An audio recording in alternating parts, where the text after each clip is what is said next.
You on camera, bro?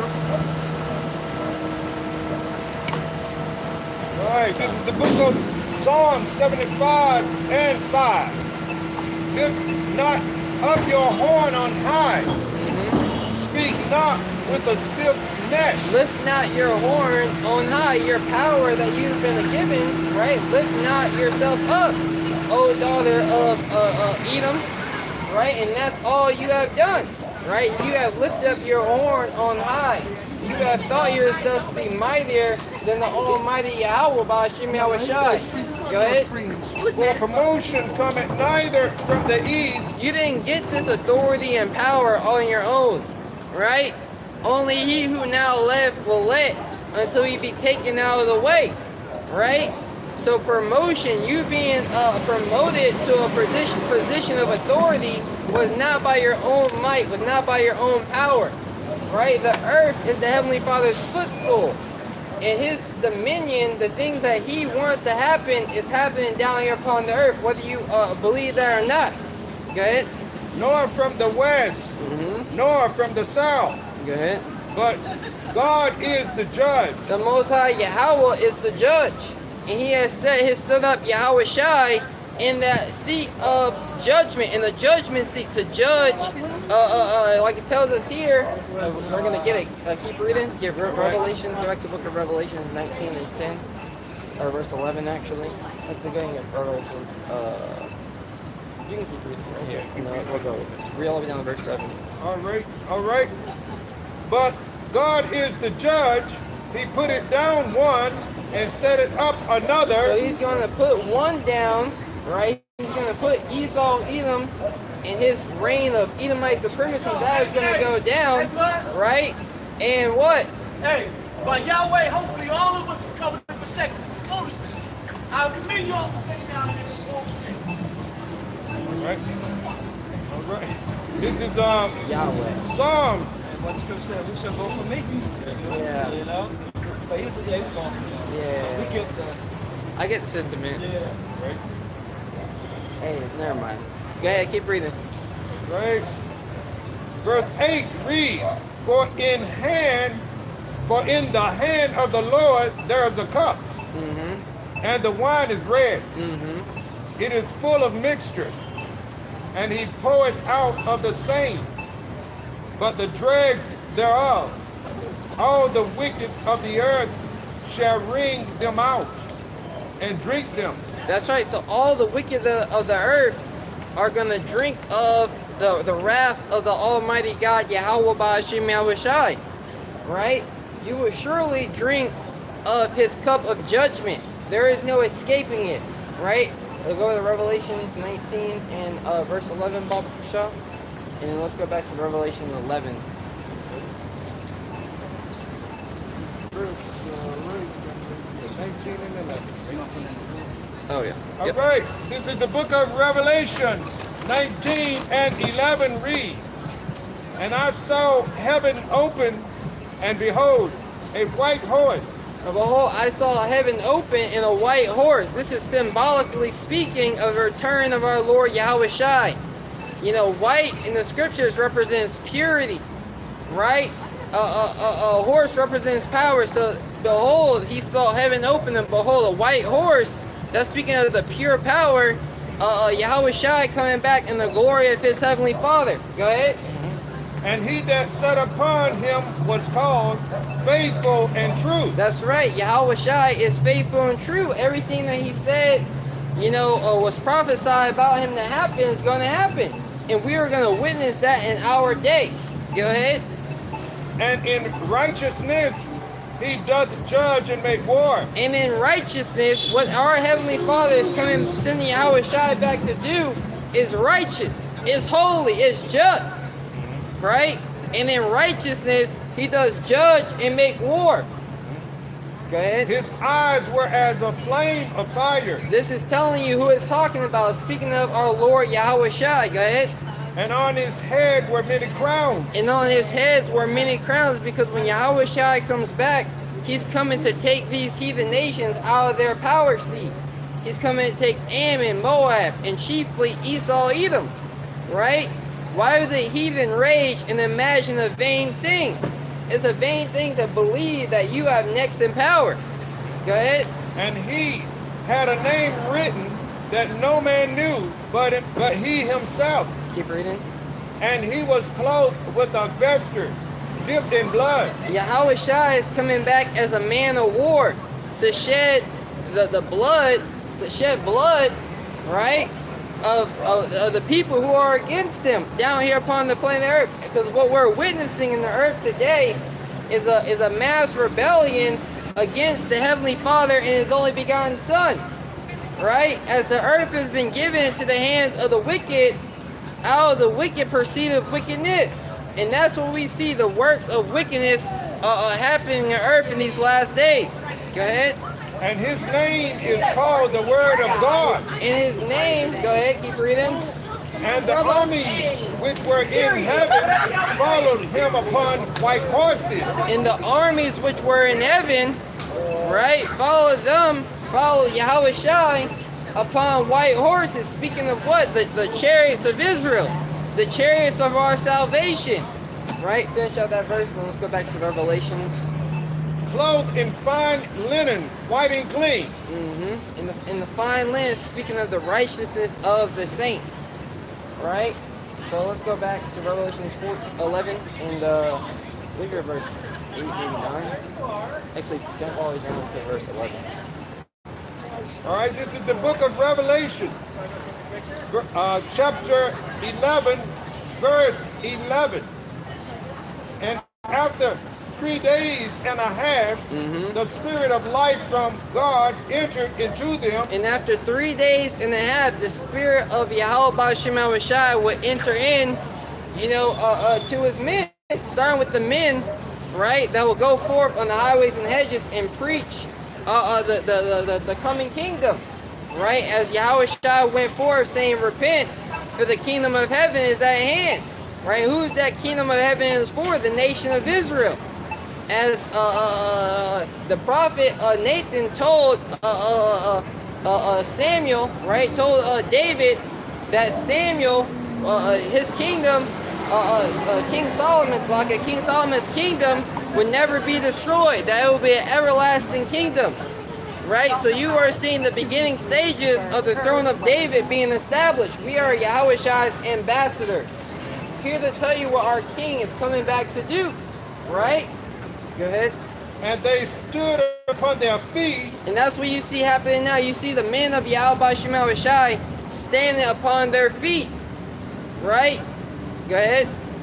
And great fear fell upon them which saw them. And that's right. So the elites of the society, the likes of Vocab Malone, great fear. Dr. James White, the Edomite, right? Great fear is falling upon these men, right? Which saw it. Because what we're saying is the truth, right? Right. And that means the downfall of your society. Right? It means you lose when it's all said and done. It means those spicks and wetbacks and those tomahawks, they get the victory. Right? And we get the victory through Yahweh Shai. Right? Keep reading. And they heard a great voice from heaven saying unto them, come up hither. Keep reading. And they ascended up to heaven in a cloud. And this talking about the chariots. The elect of Yahweh Shema Shai are going to be beamed up into those so-called UFOs that your media is talking about, right? But clearly, they are creating a narrative, creating a story, right? No UFO didn't just crash, right? A chariot of Yahweh Shema Shai just didn't crash, right? It's all propaganda, right, to deceive the masses. And none of you people, it's like, damn, people they're shooting things out the sky, right? Green men are landing in backyards of people's houses, right? You have these people that believe your beloved DJ Trump is going to get you the victory, right? That he's going to fight against the deep state, right? So as you are witnessing, we're witnessing the downfall of Babylon the Great. Thus saith the Lord, thus saith Yahweh Shema Shai. Go ahead. And their enemies beheld them. And their enemies beheld them, right? So you're going to see us getting beamed up, you know, into those so-called UFOs, into the chariots of Israel. Go ahead. And the same hour was there a great earthquake. At the very same time that his elect men are being delivered and saved, right? There was a great earthquake. And that great earthquake is talking about thermonuclear destruction, World War III, right? The last day wherein America would stand, right? Where it would be destroyed in 1 hour. Keep reading. And the 10th part of the city fell. And in the earthquake were slain of men 7,000. In the 10th part of the city, speaking of Babylon the Great, as America is broken up into 10 FEMA regions, right? The 10th part of the city will fall, right? And it would be a complete destruction, a complete everyone, you know, to the millions upon millions of the masses of the people will be destroyed, you know, in the times that we're coming into. Keep reading. And the remnant were affrighted and gave glory to the God of heaven. In the remnant, the elect of Yahweh Shema Shai were frightened, but gave glory to the God of heaven. Right? Give Revelation 6, start at the top, and let's get Isaiah 9 and 5. If you got any precepts, just bring them out. All right, this is the book of Revelation. From verse 1, this is the book of Revelation, chapter 6, verse 1 reads, And I saw when a lamb opened one of the seals, and I heard as it were the noise of thunder. That's right. So the Lamb, being Yahweh Shai, he opened the seals. He loosed the secrets. He loosed the seals, which were contained the secrets of the Holy Scriptures, the mysteries.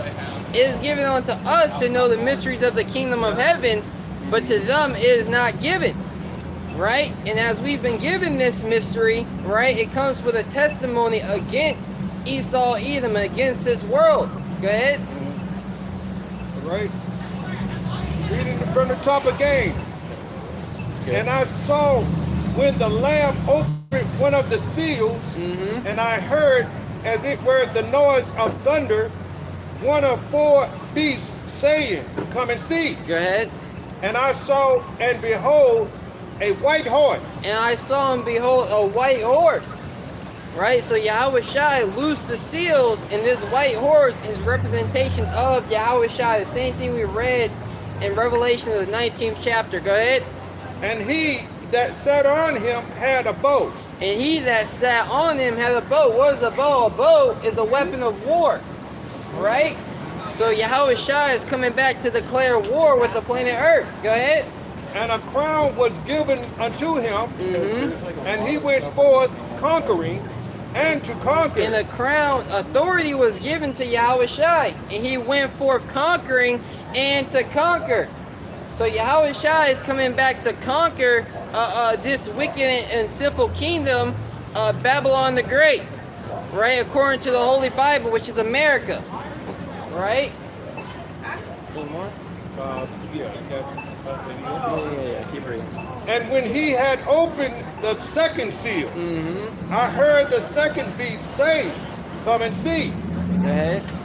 And there went out another horse that was red, and power was given to him that sat thereon. That's right, and there came out another horse, which was red. Once again, a horse representation of power.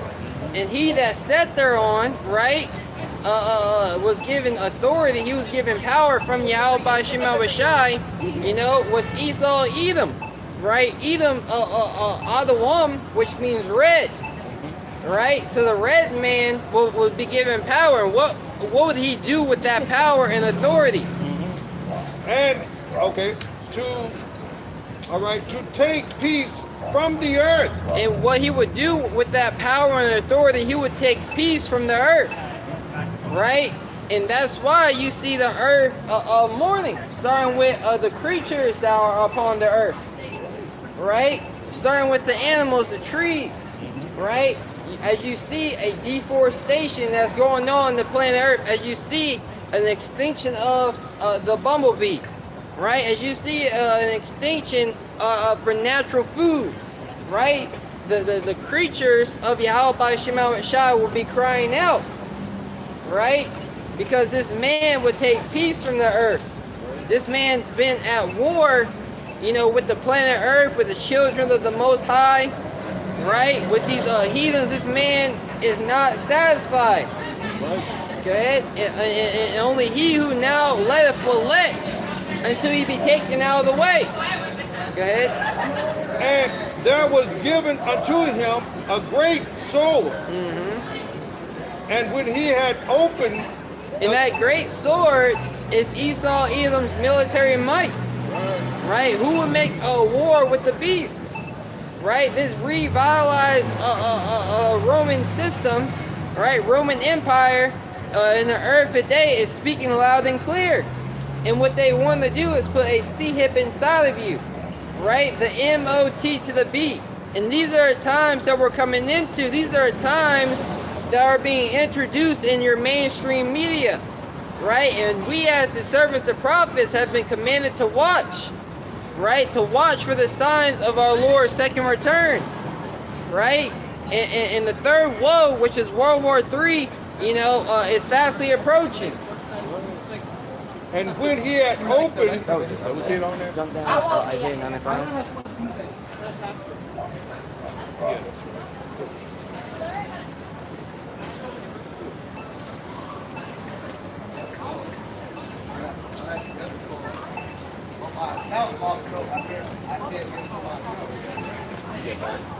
all right, this is the book of Isaiah 95 reads, For every battle of the warrior is with confused noise, and garments rolled in blood. Every battle of the warrior, right? When you look up these movies such as Gladiator, Troy, they show you how ancient wars were fought, right? They were fought with garments rolled in blood, confused noise.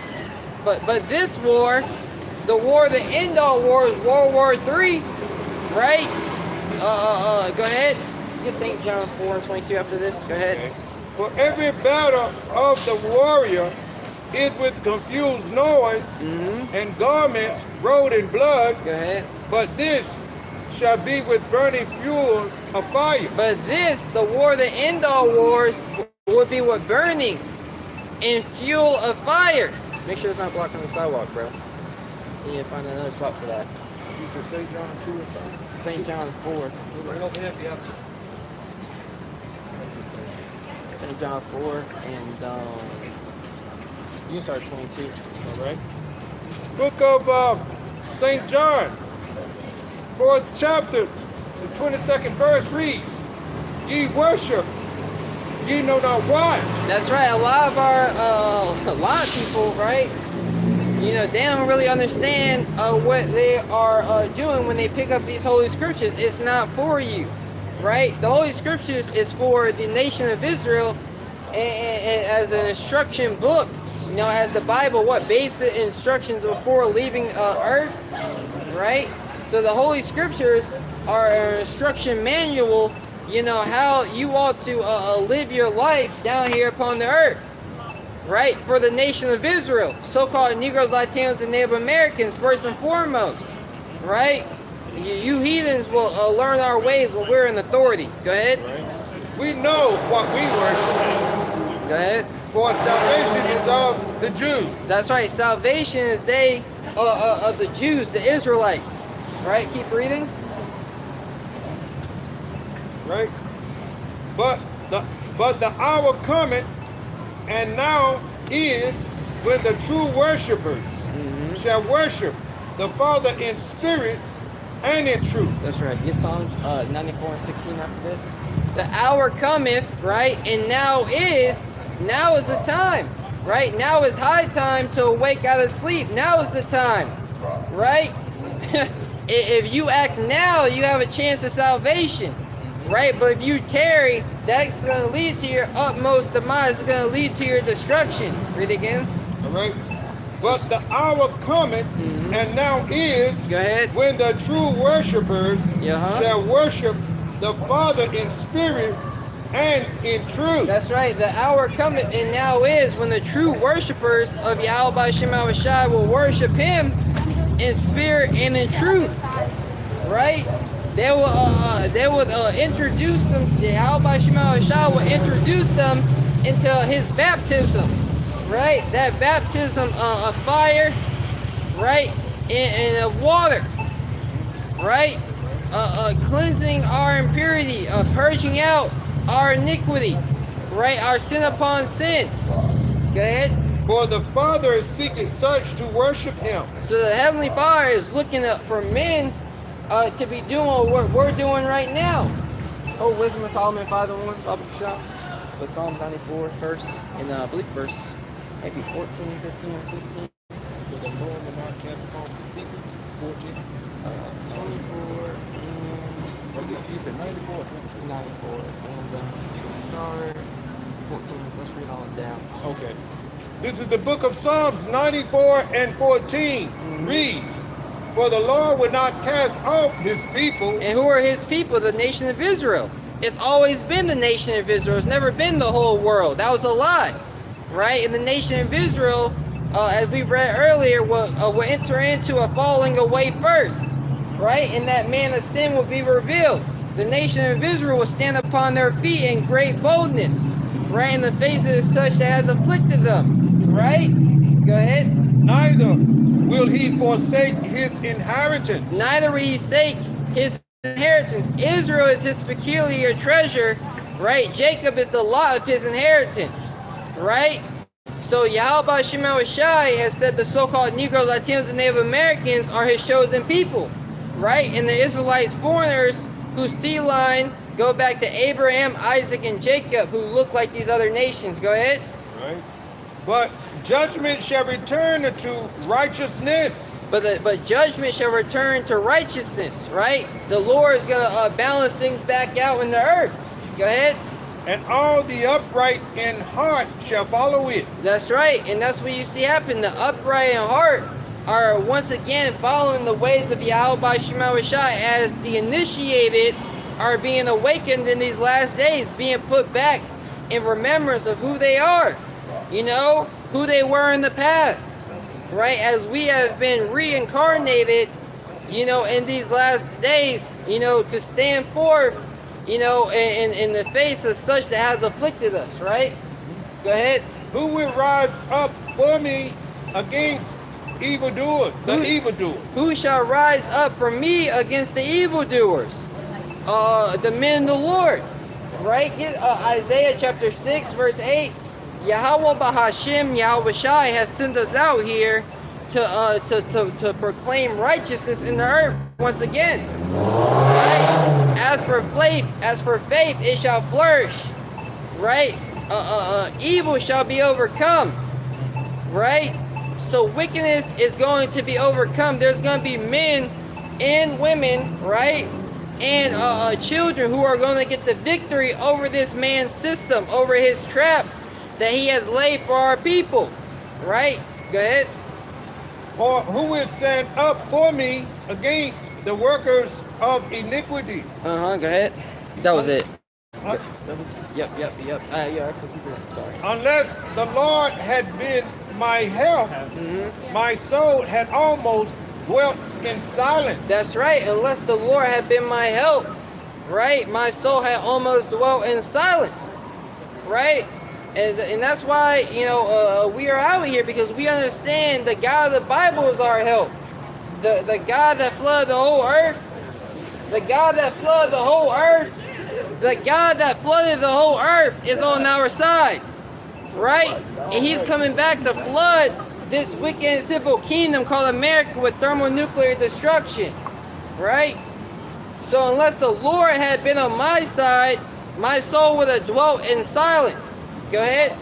When I said, my foot slippeth, thy mercy, O Lord, help me up. That's right. Esau Edom is laying a snare for him that reproved in the gate, right? So this man is causing trying to cause a stumbling block for the believers of Yahweh Shema Shai.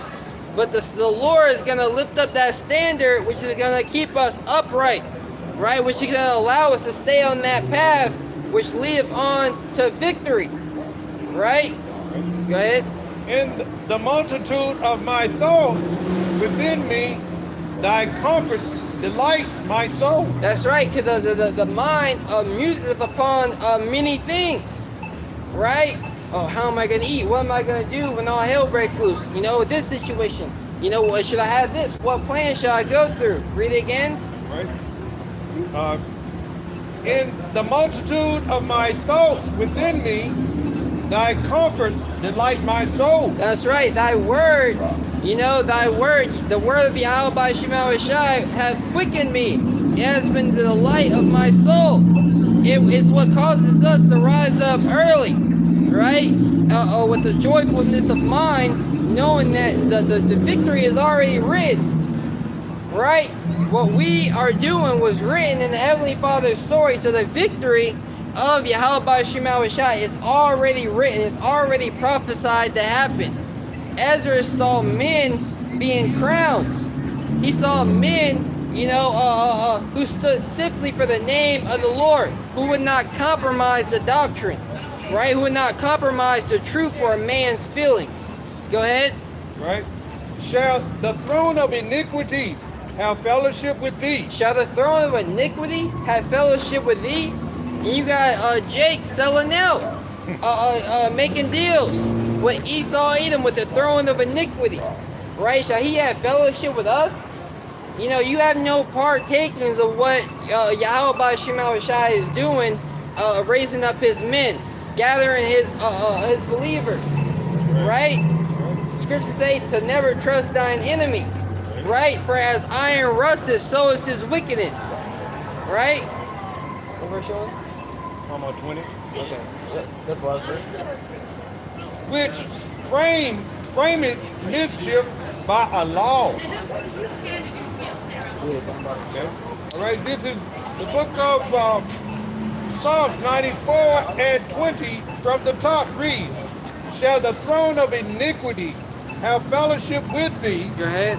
which frameth mischief by a law. That's right. And the so-called white man, Esau Edom, your enemy, right, is about to frame mischief by bringing into law this sea hip, right? This small, aka micro, right? It's insignificant, right? A C, right? Hip.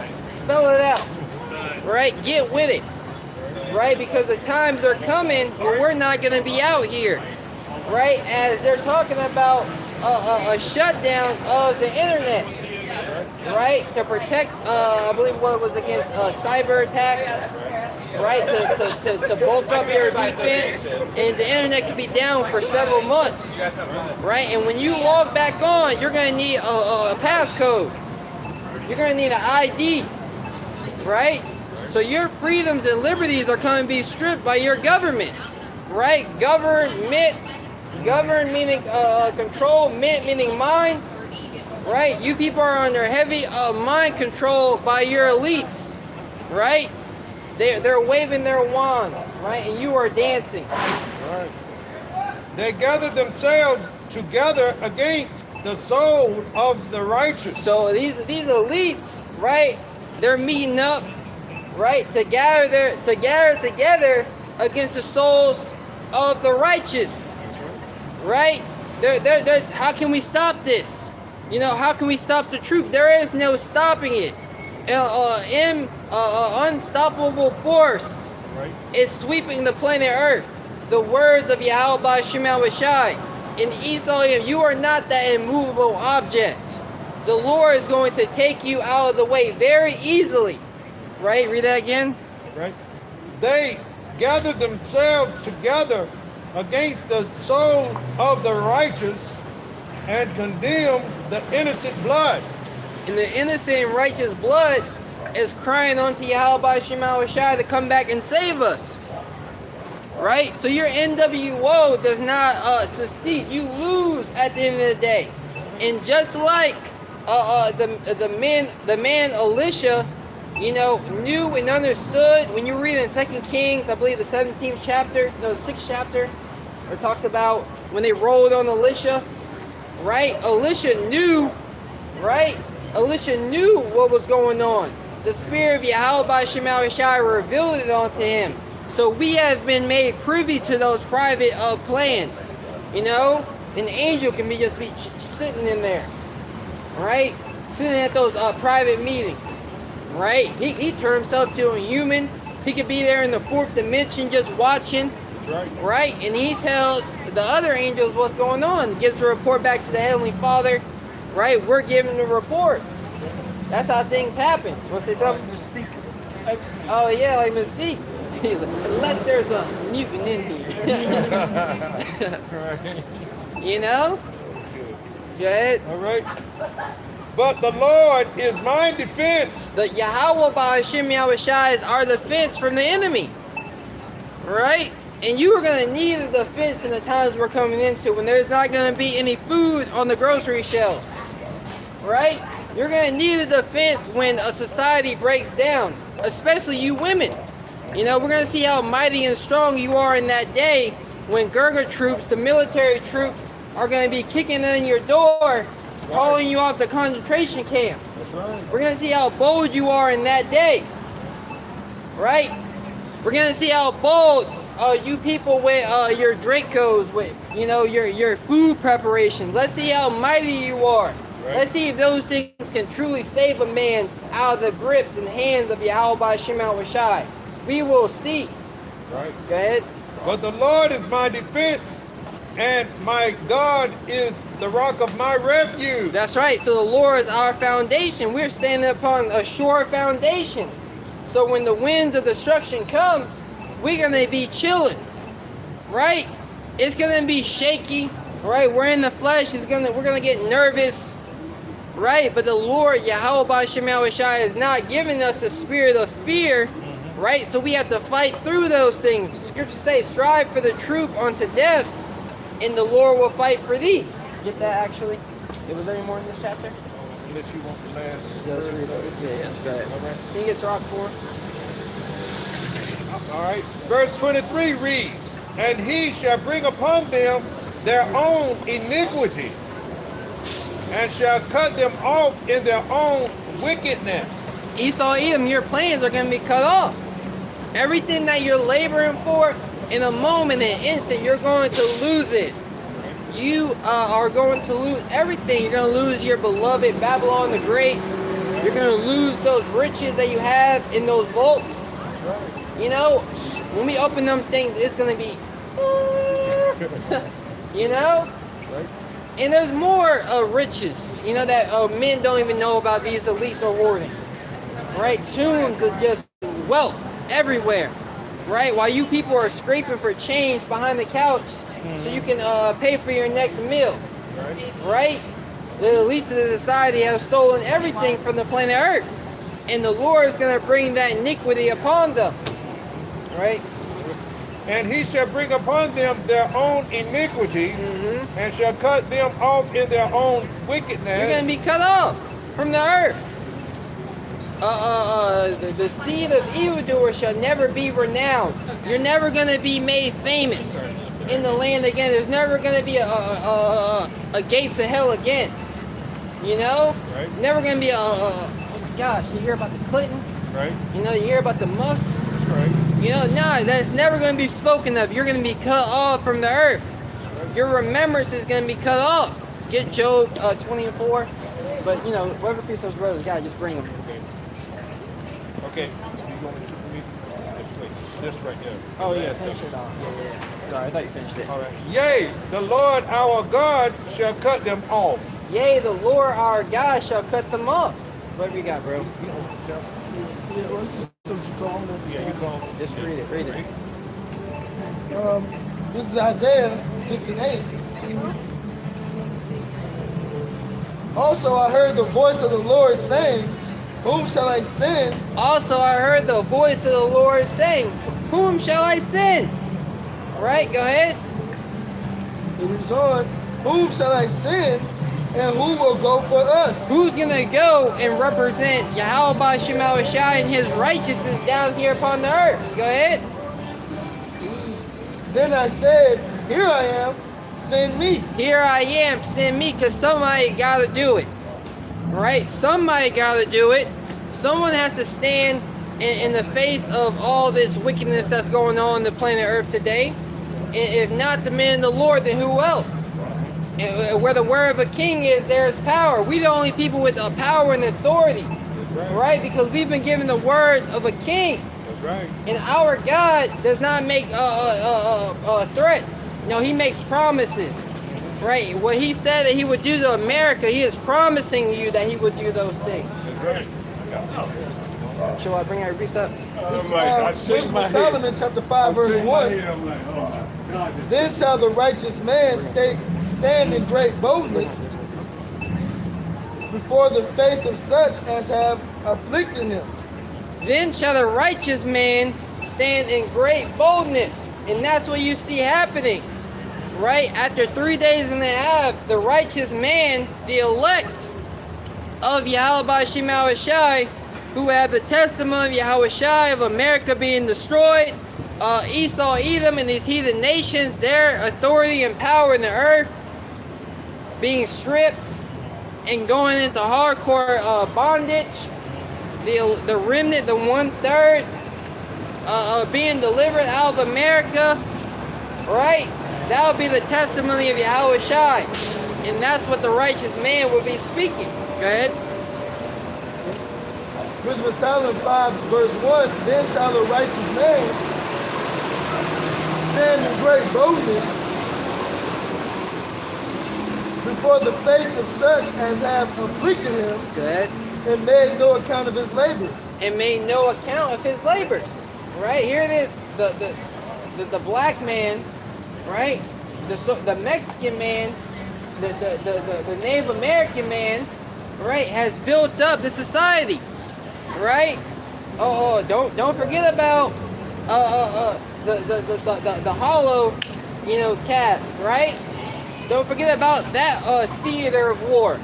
Right? Don't forget about Pearl Harbor. Don't forget about 9/11. But when it comes to the atrocities of the so-called Negroes, Latinos, and Native Americans, that was 400 years ago. Why are you still worried about it? Right. That was so long ago. Right. No, Yahweh Shema Shai, he requires that which is past. And that's what we are here to put you heathens in remembrance of. Right? There is a God of the Israelites. And he is a power that judgeth in the earth. Good? That was it. That was all. Read your precept, bro. All right, this is the book of Isaiah 62:6 reads, I have set watchmen upon thy walls, O Jerusalem, Go ahead. which shall never hold their peace day nor night. So Yahweh Shema Shai has set up watchmen, right, to watch for the coming evils that are going to befall America. The society is going to collapse. Your dollar is going to collapse. They have a Fed now, right? They're trying to bring in this new monitoring system to monitor you and your transactions because this man has a God complex. He wants to track the things that you're doing in your home. Big brother is watching, right? No, you're the younger Esau, Edom in the spirit, right? You're not the big brother. I'm sorry. Right. You're the evil big brother, right? If you want to say that. But no, the angels of Yahweh Shema Shai is watching, right? This man has a God complex, and the Lord is going to show him to be but a man, right? Go ahead. All right. Ye that make mention of the Lord, keep not silent. Ye that make mention of Yahweh B'Hashem Yahweh Shai, keep not silence. Because what we're seeing is going to come to an end. Don't keep silence. Don't let up. Nevertheless, when the Son of Man comes, shall he find faith on the earth? Are you going to be found amongst the faithful that endured, amongst the faithful that bore your cross, upon your shoulders, and walked in the midst of peril, the valley of the shadow of death, with the helmet of salvation, with the sword of the Spirit, right, with the shield of faith? Would you do those things? Go ahead. Right. And give them no rest till he establish, until he make Jerusalem a praise in the earth. That's right. Until Jerusalem is made a praise in the earth. And watch when that spiritual power comes. Right? Watch how Jerusalem, once again, it's gonna be that's gonna be another step, leading towards the praise that Jerusalem will receive in the planet Earth. Right? All the way towards heaven's gates, so to speak. Right? Right. That was it. I guess you got a precept show off. Can you get that Sirach 4 up for shot? Yeah. Sirach 4 28. This is Sirach chapter 4, verse 28. Strive for the truth unto death, and the Lord shall fight for thee. Read it again. Sirach chapter 4, verse 28. Strive for the truth unto death, and the Lord shall fight for thee. The scripture says, strive for the truth unto the death. Right? Because that's what's coming. Death, a storm of death that you've never seen is coming. Right? But we must endure. We must contend. We must fight. For that alone is the sword of one that defies death. Right? And Esau, in the man of sin, right, is coming to corrupt you, right? Coming to take away that birthright that is rightfully yours, right? By taking away your resources, by taking away your manner of life as you know it now, right? But there's another glory that we're about to enter into, right? And the glory is going to be written and spoken about for ages and times to come, right? Read it again one more time and listen to that Revelations. Sirach chapter 4, verse 28. Strive for the truth unto death, and the Lord shall fight for thee. That's right. And the Lord, Yahweh Shema Shai, is going to fight for us. He's not going to fight for everybody now. He's going to fight for us. Go ahead. Read the Revelations 3. Right. This book of Revelation 3:10 reads, because thou hast kept the word of my patience, Go ahead.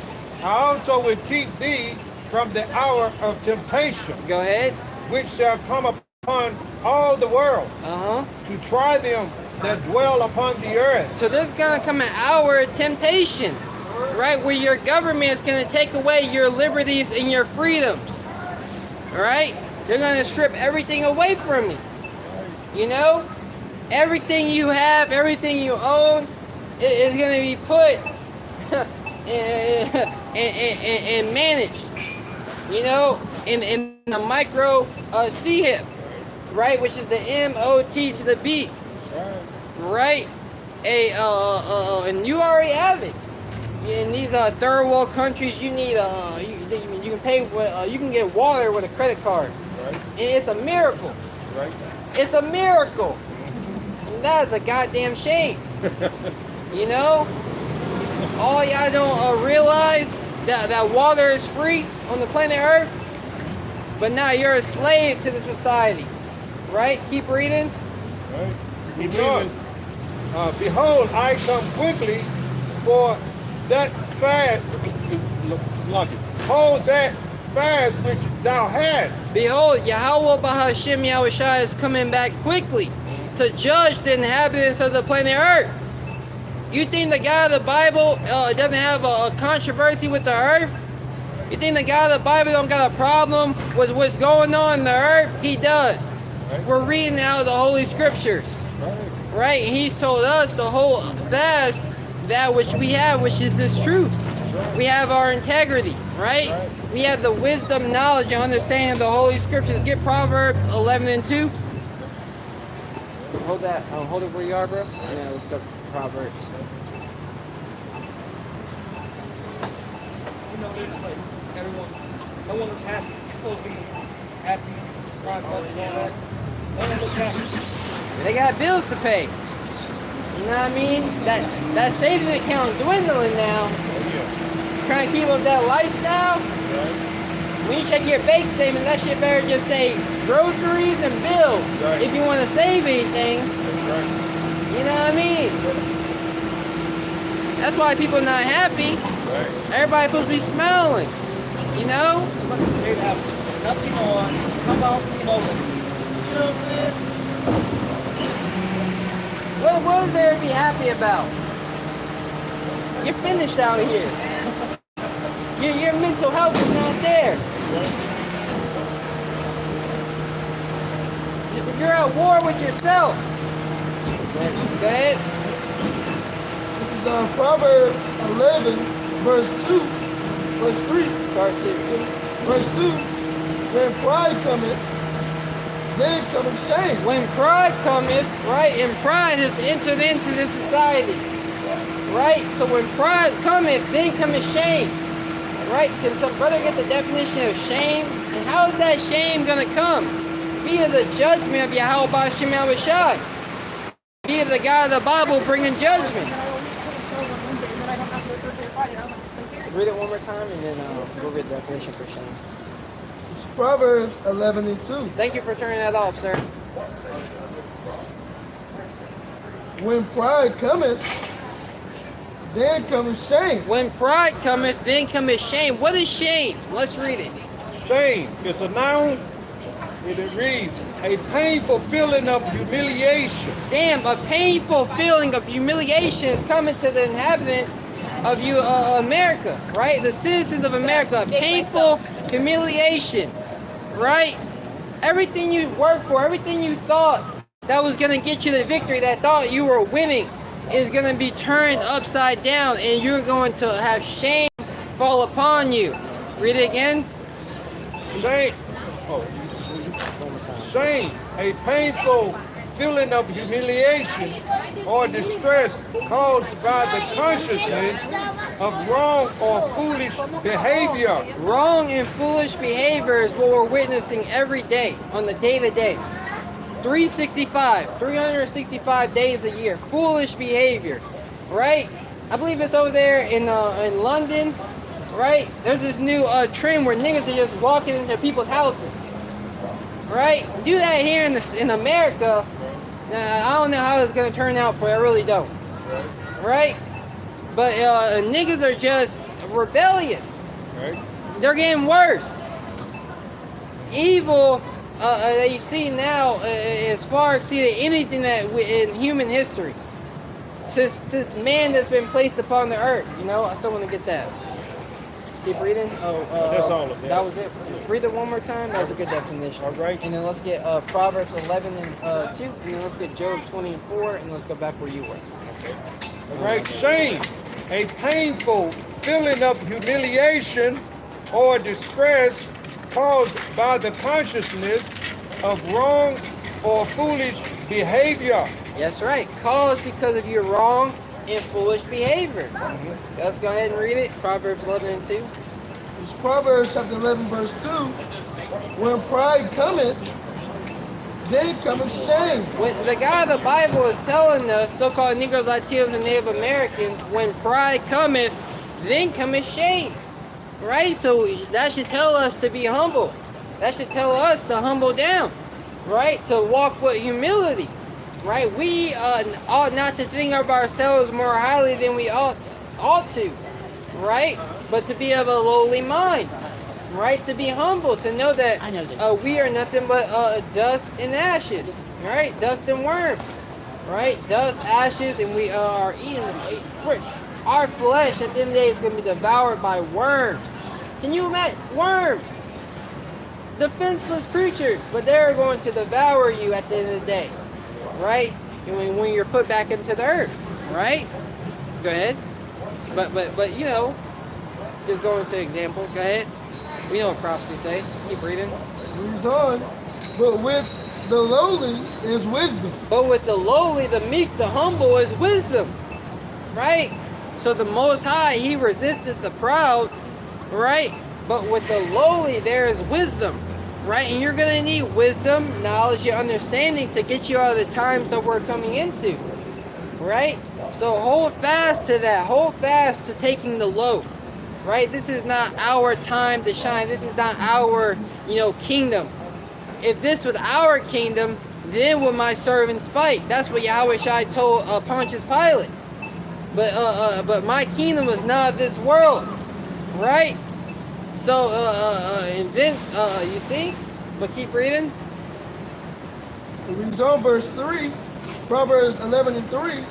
The integrity of the upright shall guide them. So our integrity, us holding fast to our integrity is what's going to guide us through the valley of the shadow of death, through the hour of temptation that's fastly approaching. Right? Read it again. Proverbs 11 and 3. The integrity of the upright shall guide them, but so our integrity, our standards, our moral compass, right? We have a moral compass as pilgrims upon the earth. A pilgrim is a man onto a holy place, on a journey to a holy place, right? So we have a moral compass that's guiding us out of this hellhole. We have a moral compass that's leading us to everlasting life, to victory, right? And we are only passing through. This is not our abode. This is not where we lay down and die, right? No, this is a city, and at any moment, you gotta be willing to drop everything you have to go to the next, right? So you gotta be willing to leave everything behind for the kingdom of heaven, right? Read it one more time. It's Proverbs 11 and 3. The integrity of the upright shall guide them, but the perverseness of transgressors. The perverseness, right? You being perverse, in your mind, right? Trespassing the ways of Yahweh Shemawat Shai, right, is going to lead to what? Go ahead. But the perverseness of transgressors shall destroy them. Shall lead to your destruction, right? There's a broad gate which leadeth on to destruction, right? But the upright in spirit, the upright in heart, are going to enter in at the straight gate, the path of difficulty, knowing that to do things the easy way is not always the right thing to do, right? You should do doing things the right way, and that comes with difficulty. That comes with hardship, right? That comes with that comes with discipline, opposition, right?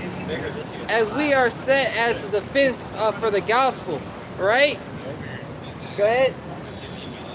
Proverbs 11 and 3.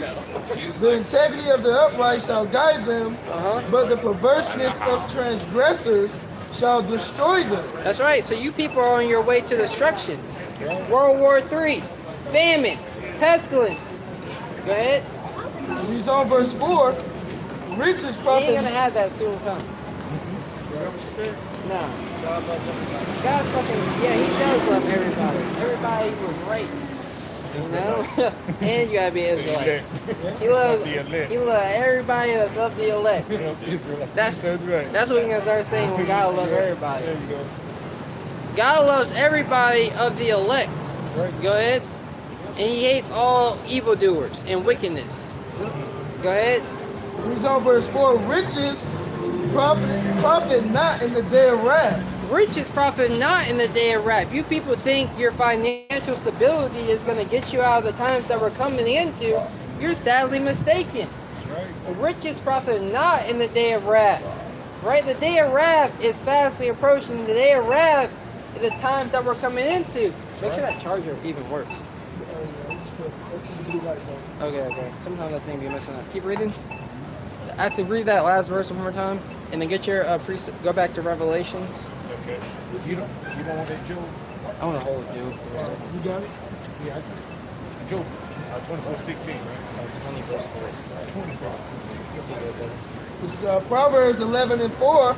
Riches profit not in the day of wrath, but righteousness delivereth from death. Righteousness, the righteousness of Yahweh Shemawat Shai is what's going to deliver us from death. Is what's going to deliver us, out of these dire situations that we're going to be put into, right? As a famine is coming, pestilence is coming, the dollar is going to collapse, and your society, as you know it, those comfortabilities that you have are going to be no more. Let's read it. Revelations 3. All right. This is the book of Revelation 3 and 10. Because thou hast kept the word of my patience, I also will keep thee from the hour of temptation. Yep, the hour of temptation is going to be the mandating, right? I mean, you see what happened in 2020. Just revamped that with a AR-15 in your face. You know, There you go, bro. and a C-19, you know, is no longer in the picture. Now it's a C-hip in the picture. You know, telling you to take this. That's right. You know, you want some food? You know, you want to be able to stay in your home? You know, you want some water? You thirsty, my man? You're gonna have to take this C-hip. You know? Right. Ain't no one smiling. Go ahead. I also will keep thee from the hour of temptation, which shall come upon all the world to try them that dwell upon the earth. Go ahead. Verse 11. Behold, I come quickly. Hold fast, hold that fast which thou hast, that no man take thy crown. That no man take your crown. Right? So we have to hold fast to this truth, hold fast to our integrity. Right? We cannot be swept, you know, by the cares and affairs of this life. That's right. Right? As we're getting about to receive authority and dominion, right here on the planet Earth. Right? Let's get Job 24. Right? Job chapter 5. You know, verse 11, I think. We start. Yeah, go ahead, bro. This is the second chapter. It's Revelation 2 and 10. Fear none of those things which thou shalt suffer. Fear none of those things which thou will suffer. Right? We're gonna suffer. Brothers gonna have to learn to be without. That's right. You know, be capable to go days without solid food. Right? Maybe some water. Maybe you got some water. You know, some salt. Right? A little bit of instant coffee for the a boost of energy. Right. Right? Brothers gotta be willing to go, or gotta be ready to go without, to be ready to suffer. Right? And these people, we are built different. That's right. We are not alike. I do not compare myself to another man's life. That's right. You know, we have nothing of comparison. We are completely different. Right? The men of the Lord, we are built different. Right? The trials and tribulations, us upholding our integrity and of a sound mind in those tribulations is what's building us to be different. Right? Well, let's read this. You want to say something? Good point. You understand commercial built Ford tough, Right. like the Ford trucks built the Howard Shine tough. Yeah. You know, to endure the BS, man. Yeah, yep. That's right. That's why whatever come upon you, gotta take cheerfully. That's right. Oh, there's a victory coming. You know? Oh, Yahweh Shema Shai, we gonna win. Right. Boss coming up on your job, I'm gonna send my prayer. Watch how the Lord deal with them. That's right. You know? I'm gonna keep doing my best, you know, to do what I need to do. That's right. You know? I'm gonna rid my my mind of doubt. You know? And you're gonna see how we win and you people lose. That's right. That's what you're about to witness in these last days, when all hell is gonna break loose on the shores of America. Read your precept, Shawai. Revelation 2 and 10. Fear none of those things which thou shalt suffer. Behold, the devil shall cast some of you into prison. So Esau Edom is coming down, right? The devil that the Bible speaks of, the great deceiver of the planet Earth. Right. He's about to come down with great wrath because he knows that he has but a short time. He knows that he can't stop this truth, right? That's right. He sees his power dwindling, Yep. right? He's gonna see that his deception, it don't got that power anymore. You know, it don't got that might behind it anymore, right? He's gonna have to come down with his sword, right? His military might to smite all you people. That's right. Go ahead. It reads on verse 10. Behold, the devil shall cast some of you into prison, that ye may be tried, and ye shall have tribulation 10 days. That's right, and we have stories such as Daniel's in the lion's den, right? Shadrach, Meshach, and Abednego that faced perils, that faced death when they were in their days, in their time, right?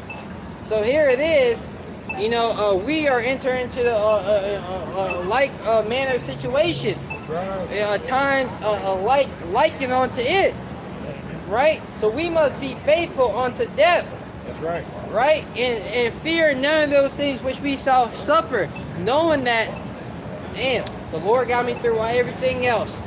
It's because Yahweh Shai that I'm here. It's because Yahweh Shai that I'm even standing here today. It's through the mercy of the Lord that we made it another week to come out here on the highways and hedges and to prophesy. I mean, shit ain't easy now. That's right. Right? Nothing worth having is ever easy. Right? They say pain is temporary, but greatness lasts forever. Right? So the greatness that we're fighting for is going to last a lifetime. Right? If I quit, however, right, that will last forever, right? So it's either you're gonna quit and that's gonna be written in the history books, or you're gonna endure, contend, fight. Okay. One more time. Top. Yep. Revelation 2:10. Fear none of those things which thou shalt suffer. Behold, the devil shall cast some of you into prison, that ye may be tried, and ye shall have tribulation 10 days. Yep. Be thou faithful unto death, and I will give thee a crown of life. Give Revelations 12 and 10. And give Revelations 12 and 10, and Revelations, I think, 14 and 13. Then go where? Revelation 12 and 10 reads, and I heard a loud voice saying in heaven, now is come salvation. There is no enchantment against Jacob, nor any divination for the house of Israel. Right? And I heard a great voice in heaven. Right? So these enchantments that Esau Edom is pushing out in the world are not going to work. You lost. Go ahead, read again. This is the book of Revelation 12 and 10 from the top. And I heard a loud voice saying in heaven. A loud voice declaring for all the heavens to hear. And we are declaring that voice down here upon the planet Earth. As we have been sent down from the heavens upon the earth with the message. Right? We are not of this world. Right? Ye are of this world, right? We are from above, ye are from beneath. We are not of this world. Now is come salvation and strength, and the kingdom of our God, and the power of his Mashiach. That's right, and the power of his anointed. Right? So starting with Yahweh Shai and his men, we are going to get the victory. Our kingdom is coming. Right? Yahweh Shai being the King of Kings and Lord of Lords, who we all answer to. Right? And then you got King David, the 12, and the 144,000, which is the government body. Our kingdom is coming. Right? And how would that kingdom how would that kingdom happen? What would it need to take place? Victory. Go ahead, bro. For the accuser of our brethren is cast down. Esau Edom would have to be cast down. The accuser of the brethren. That's right. Right? Who is coming with an allegation against the men of the Lord. And you're not going to win. Right. Right? Go ahead. Which accused them before our God day and night. Go ahead. And they overcame him by the blood of the Lamb and by the word of their testimony. So they overcame, right? We have already overcame. The elect have already overcome. And Lord's willing, we're part of that number. Right? Well, there's characters in the movie. Well, we're trying out for that. We're auditioning for that lot. Right? To overcome this man, his system, right? The traps that he has laid by the blood of the Lamb. Read again. Right. And they overcame him by the blood of the Lamb. Esau Edom, this beast system. Right. His image, his MARK. Right? We're going to overcome by the blood of the Lamb. St. John 16 and 33. Keep reading. Okay. And they love not their lives unto death. And they love not their lives even unto the death. Right? So the Lord is putting a cold spirit upon his men. Right? I do the same damn thing every day. Watch the same entertainment, watch the same, eat the same meals, same water. Right. We're not of this world. Right? Turn on the same song, same playlist. Right? Well, there's nothing for us in this world. Right? But a world for us is being built right before your very eyes. Right? So we're gonna overcome this, man. We don't care for our lives here. Right? And that's why we're out here in the face of imminent danger. Right? As the elite society has a problem with what we're doing. Right? So let's get Revelation, I believe 14, 13. And then that other precept I called for, we'll get that next. Right. This is the book of Revelation, 14 and 13. And I heard a voice from heaven saying unto me, Write, blessed are the dead which die in the Lord from henceforth. Go ahead. Yes, saith the Spirit, that they may rest from their labors, and their works do follow them. So blessed are the dead that die in the Lord. You see? And when you read in Revelation 20, John the Revelator saw the souls of them that were beheaded for the witness of Yahweh Shai. Right? And you have, in today's time, DJ Trump, you know, their civil leader of Edomite supremacy, you know, telling you that he wants to bring back the guillotine, you know? So that tells you the times that we're coming into. That's right. Right? So read it one more time, and let's get the other one, St. John. This is the book of Revelation, 14 and 13, from the top reads, And I heard a voice from heaven saying unto me, Write, blessed are the dead which die in the Lord from henceforth. Yea, said the Spirit, that they may rest from their labors, and their works do follow them. And their works, their reward is going to follow them. Right? When Yahweh Shai comes back with the man and angels, the martyrs, right?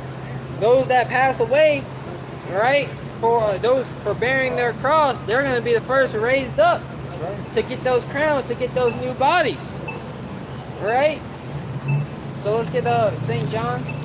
St. John. And then Job 24. Let's get on Esau a little bit. St. John 16 and 3. And these things will they do unto you. 16 and 33. And 33. What was that, verse 3? Yeah. That was a good one. St. John 16 and 33. These things have I spoken unto you, that in me ye might have peace. In the world ye shall have tribulation. That's right. These things has Yahweh Shai spoken unto us. Right? That we might have peace. We got peace. We ain't gonna be kicking the walls out tonight. You know, no, we are at peace. We have true peace. We know what it means to truly be alive. Right? We have victory. Right? We have immortality waiting for us. Right? So in the world you should have tribulation. Right? Read it again. St. John 16 and 33. These things have I spoken unto you, that in me you might have peace. In the world you shall have tribulation, but be of good cheer. I have overcome the world. But be of good cheer. Yahweh Shai overcame the world. Right? And that level of integrity that he had, right? That level of integrity that Yahweh Shai had, we must step in those shoes. Right? To the best of our ability. We must fill out the, you know, you got a father, right? Your bigger brother, you fill out his boots. Right? We must fill those shoes out. Right? Maintaining our integrity as we walk in the midst of darkness. Right? Following Yahweh Shai, following the Lamb. Knowing that evil spirits are after you. right?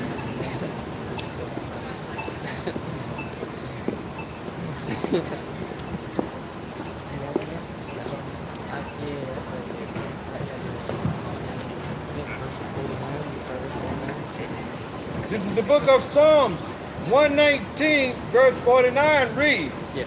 Remember the word unto thy servant. Remember the word that you spoke to your servant. You said that you would deliver us, O Yahweh Shema Shai, that you would save us from the clutches of our enemy.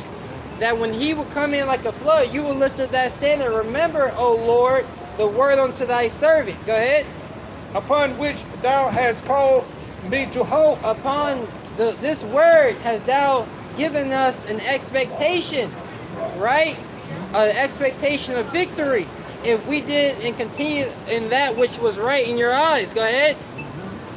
This is my comfort in my affliction. This is my comfort, this word, these promises, this is my comfort in my affliction, right? While the rest of the world is going through all types of affliction, right? Completely finished with no comfort, miserable are they without wisdom, right? Their hope is vain, their labor is unfruitful, right? Right. Go ahead, read it again.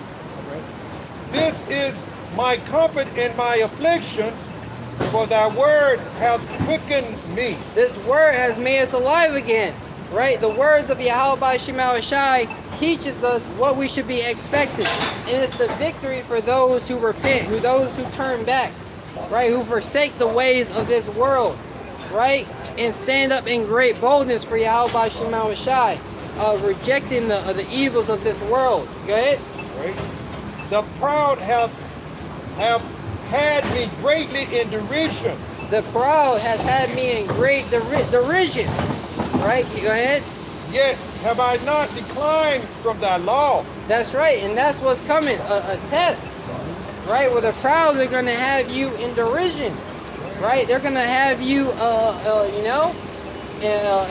a terrible case. These people are the reason why society is is the reason why society is now. You got those guys on the highways and hedges spewing hate, right? They're a virus to this society. You know, you got people who are slowing down the process of rebuilding this NWO, right? But look at Job 24 about to show. Right. This is the book of Job 20:4 reads, Knowest thou not this of old, since man was placed upon earth, Go ahead. that the trumpeting, That's Brian. all right, that the triumphing of the wicked is short. Knowest thou not this since the days of old, that the triumphing of the wicked is short? The victory that the wicked receive is very short. It's only for a time. Read it again. No pictures, please. Yeah, appreciate you, boss. Thank you for asking, though. That the triumphing of the wicked is short, and the joy of the hypocrite but for a moment. And the joy of the hypocrite, but for a moment, right? The hypocrite Esau Edom, the actor and phony, we're here to help you. We're here to save the day. That joy that he has is only but for a moment. Go ahead. All right. Though his excellency mount up to the heavens, Though his excellency mount up into the heavens, right? You got these different space stations, these skyscrapers. This man having the mind that who shall bring me down to the ground? The day of the Lord shall be upon all those who are proud and lofty, and upon those who are lifted up, and they shall be brought low. right, and his head reach unto the clouds, Go ahead. yet he shall perish forever like his own dung. Yet he shall perish forever. Esau Edom is going to perish forever, right? Like his own dung. Go ahead. They which have seen him shall say, Where is he? They which shall see him shall say, Is this the man, right, that made the earth to tremble, that did shake the kingdoms? And after 1,000 years of hardcore bondage, Esau Edom is going to be done away with. There's going to be no more need for them, right? He shall fly away as a dream. As a dream. Man, you wake up at 4 o'clock in the morning, you have a dream, you wake up at 5, you forgot the dream already. You know? Go back to sleep, right? You forget the dream you just had. You're gonna fly away as a dream. You know, it's scripture say in Psalm, I think 130:7, or maybe verse 8, you know, when Jerusalem, it's gonna be as if, you know, as if it was a dream. You know, when we awake from this nightmare, you know? Read one more time. Right. He shall fly away as a dream and shall not be found. He shall fly away as a dream and not be found. Not only is everything you see, these skyscrapers, these monuments, what people take pictures of, right? The Lord's gonna lay the line of confusion. You know? You're gonna not even know what the hell is going on. It's gonna be a huge desert. No one's gonna dwell here. Right? And once again, after those 1,000 years, he's gonna be done away with. Is that it? Psalms 130, verse 8. Psalms 130. Oh yeah, that's it. What's verse 6 say? Also, waited for the Lord more. Okay.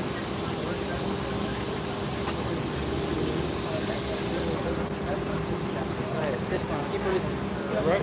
Yeah, I'm gonna read a couple more.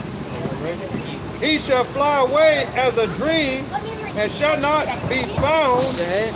Yea, he shall be chased away as a vision of the night. So Esau, Edom, you're going to be chased out of the earth. Your dream and what you have is going to be chased away. You know, as a vision of the night. Yahweh Shemal Shah is going to wake us up out of this nightmare. The eye also which saw him shall see him no more, neither shall his place any more behold him.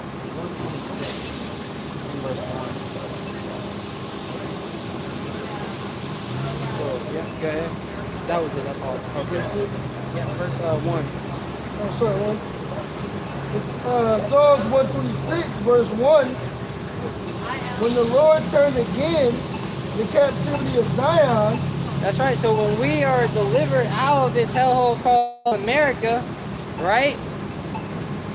When the Lord will bring back our captivity and bring us back to Jerusalem, when he shall reverse the things that he's done, right? Go ahead, read it again. Psalms 126, verse 1. When the Lord turned again the captivity of Zion. The Zion, speaking of the so-called Negroes, Latinos, and Native Americans, this hellhole America, the God of the Bible is going to release his people, starting with the elect, right? And those who die on this side are going to have to be reborn again, right, into the kingdom of heaven. Go ahead. But first, you have to face that second death, that thermonuclear destruction. And that's not a way you want to go. You know? That's going to scar you for the next generation. Wow. You know, they say generational trauma. Yeah. They're going to have generational, you know, they're going to be shamed. Yeah. They're going to be traumatized in the kingdom. Yeah. Man, what happened to me? I was burnt to a crisp. You know what I mean? Right. That shit going to be shameful. Yeah. And where are people at now?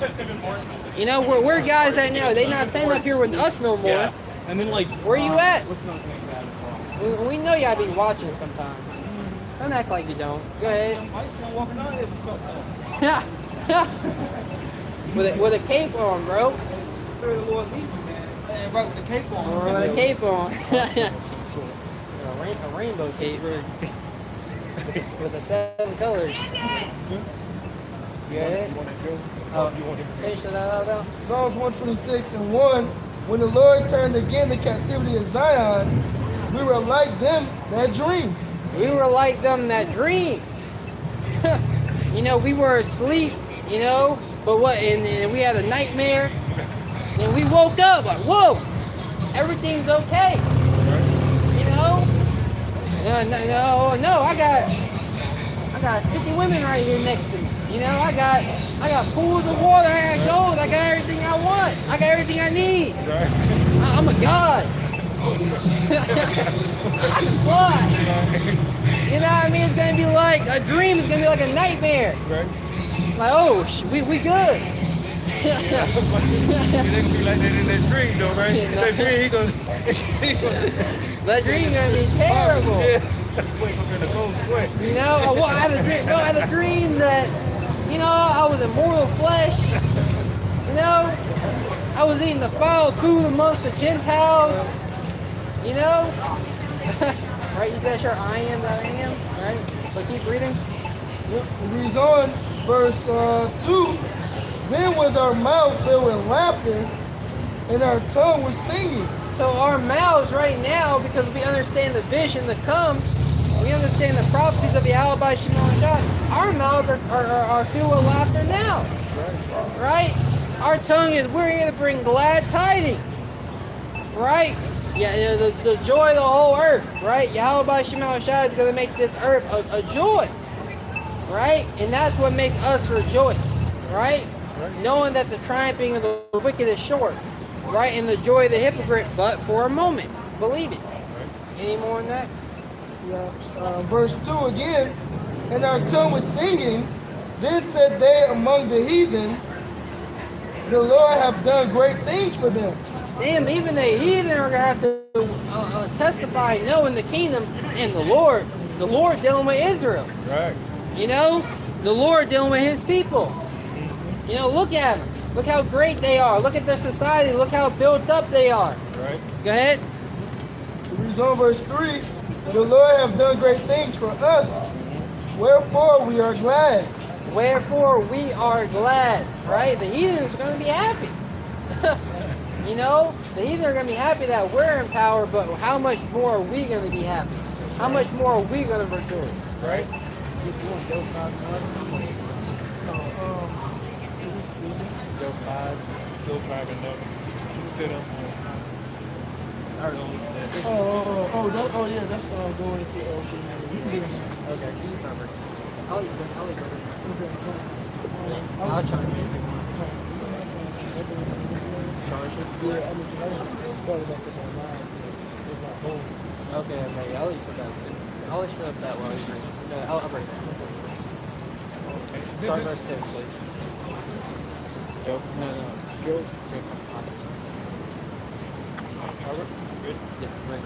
All right, this is the book of Job 5 and verse 10 reads, who giveth rain upon the earth. Who giveth rain upon the earth? And that's talking about Yahweh Shemel Shai. In the spirit, he's causing doctrine to rain upon the earth. You know, this truth is raining upon the earth. You know, it's hitting the four corners of the earth. And this gospel of the kingdom shall be a witness to all nations, and then shall the end come. Right? So go ahead. And sendeth waters upon the fields. That's right. So he's sending this truth, you know, upon the earth, and the elect are being watered. Right? He's sending water upon the dry grounds, right? And we're standing up, you know, in the power and authority of might of Yahweh Shemel Shai. Go ahead. To set up on high those that be below. Right? To set up on high those that be low. Right. Right? Those that be low, the lowly of the society, the meek, the humble, he's going to set you up on high. Wow. You know? We're going to be sitting on the throne, having dominion, a kingdom. That's what we are fighting for. That's what we are out here. Go ahead.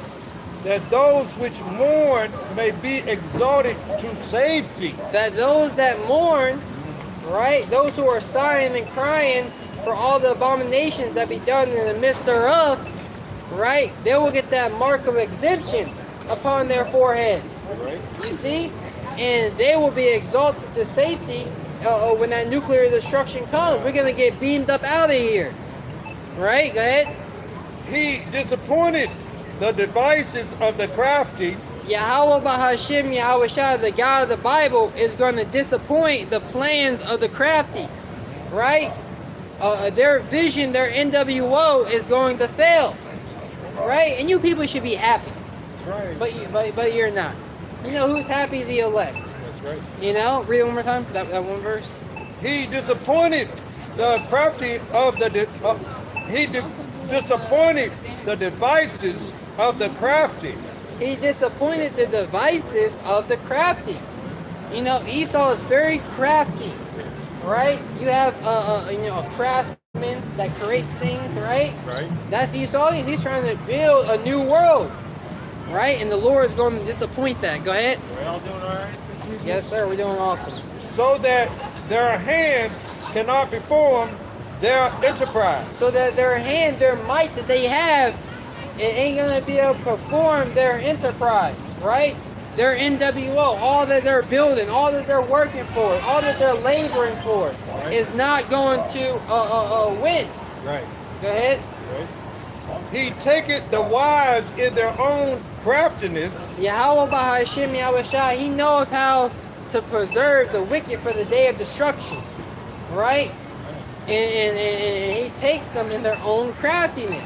Those plans that you are, he's allowing you to fulfill those plans, and watch how they fail. Right. Watch how the real man of war, watch how strategic he is. Watch how thoughtful and planned out he is. Watch how he sets up roadblocks for the enemies. Right. Right? The real man of war is about to stand up in the planet Earth. Yahweh Bahashim Yahweh Shai. And a man of war is not just a mighty man. No, when you watch, you know, that movie, Braveheart, you know, he said, first I'm going to teach you how to use this Right. before I teach you how to use the sword. So Yahweh Bahashim Yahweh Shai, he is very wise. And he's going to take, with him is wisdom and strength. The Right. deceit and the deceivers are his. Right. Right? Keep reading. Right. And the counsel of the froward is carried headlong. The counsel of the forward, start thinking about which one to go into. The counsel of the forward is carried headlong, hasty, without thinking. Right? It's very sloppy. You know? And who knows? You can't believe anything nowadays. You got all this deception. You got this Project Bluebeam. You got this deep fakes. That's right. Right? You know, you saw that thing that happened in Canada, right? Who knows if they were really dropping that, and you know, well, that was just CGI, right? So Esau Edom can take the authority for that, what Yahweh Shemel Shai did. What if they did another plan somewhere else? That's right. We don't know. But we do know that he is going to bring this sea right? That he is going to bring, you know, great miracles and wonders, and he's not going to win. That's right. Right? That's what we understand. That's what we have a surety of mind about. And a lot of psychological warfare is going on these last days, and you people are being taken by it. That's right. Any more? Yeah, they meet in darkness. Yeah. They meet with darkness. Okay, yeah. They meet with darkness in the daytime Uh-huh. and broke in the noonday as in the night. That's right. So the elites of society are meet in darkness, in their secret chambers. Mm-hmm. You know, in the daytime. The sun out, but they in the dark, chilling, Right. planning wickedness. Right. You know? Mm-hmm. Go ahead. But he saveth the poor from the sword, from their mouth, and from the hand of the mighty. He saveth the poor, you know, out of the sword of the mighty. Right? Read again. I'm sorry. I misheard y'all saying about But he saveth the poor from the sword, from their mouth, Uh-huh. and from the hand of the mighty. And from the hand of their mind. Their accusation Right. is not going to win. Right? Their might that they have is not going to allow them to get the victory over the Lord's elect. You know, that was all I wanted. Okay. I got a precept for you if you want it. This is Psalms 62 and 4. They only consult to cast him down from his excellency. Right? It says that they only consult to cast him down from his excellency. They delight in lies. They bless with their mouth, but they curse inwardly It's for okay, lie. you're going to heaven. So and not Esau, them. Edom is only gathering themselves together. The elites of this society is only gathering themselves together to try to plan to consult, to cast us down from the ways of Yahweh Shemel Shah. What do you want? Well, we have to read one more time, but everybody get Psalm 64. everybody get Micah 2 1. Okay, yeah. I got what about the tongue of the soul? Yeah.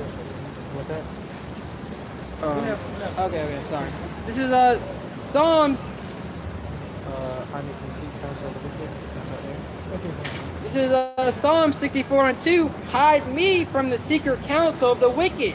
That's right, because like the brother was saying, they have these wicked councils, they have these wicked meetings that they have, right?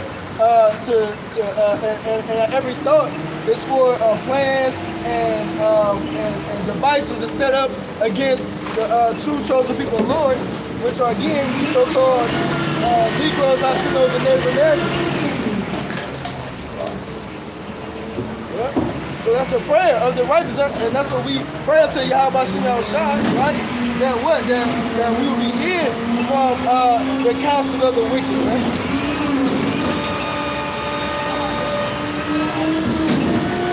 Because those who are in the know the things that are going on in the world and behind closed doors, right?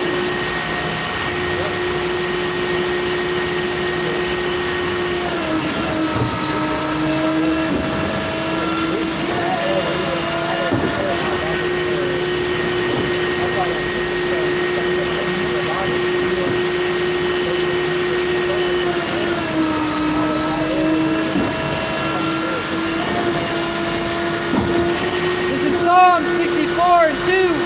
Hide me from the secret counsel of the wicked, from the insurrection of the workers of iniquity, who whet their tongue like a sword.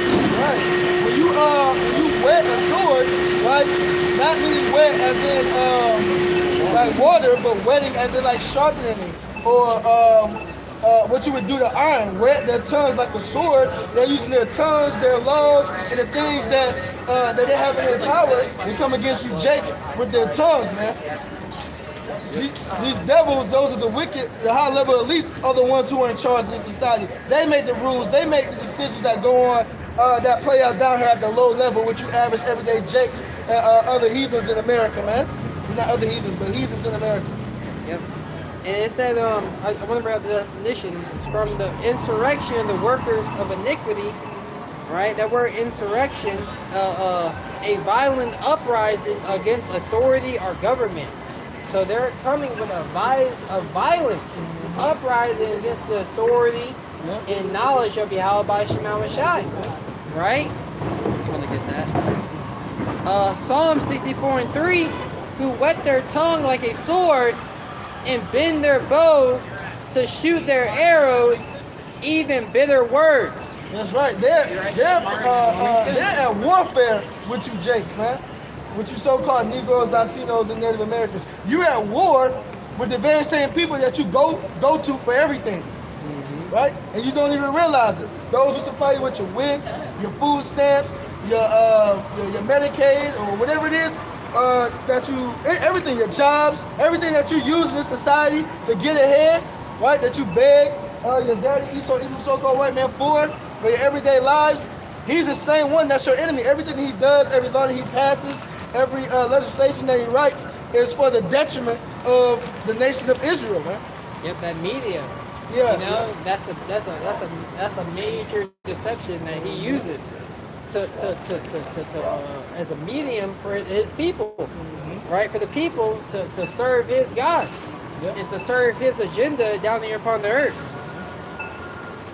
It says they shoot that they may shoot in secret at the perfect, right? Speaking about the elect, that they may shoot in secret at the perfect, right? So these plans that they're having in secret, right? They try to pass them in law.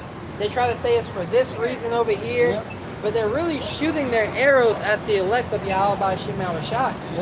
You know, because we are on the front lines. And you may have mentioned, you know, it's really a spiritual war. Esau Edom knows it's a war of the minds, right? He's trying to get the minds of the people. You know, he who has control of the minds of the people, you know, can control anything. right? And this word is that washing of the mind, to get that filth and pollution that breaks that connection of control that Esau Edom has upon the so-called Negroes, Latinos, and Native Americans.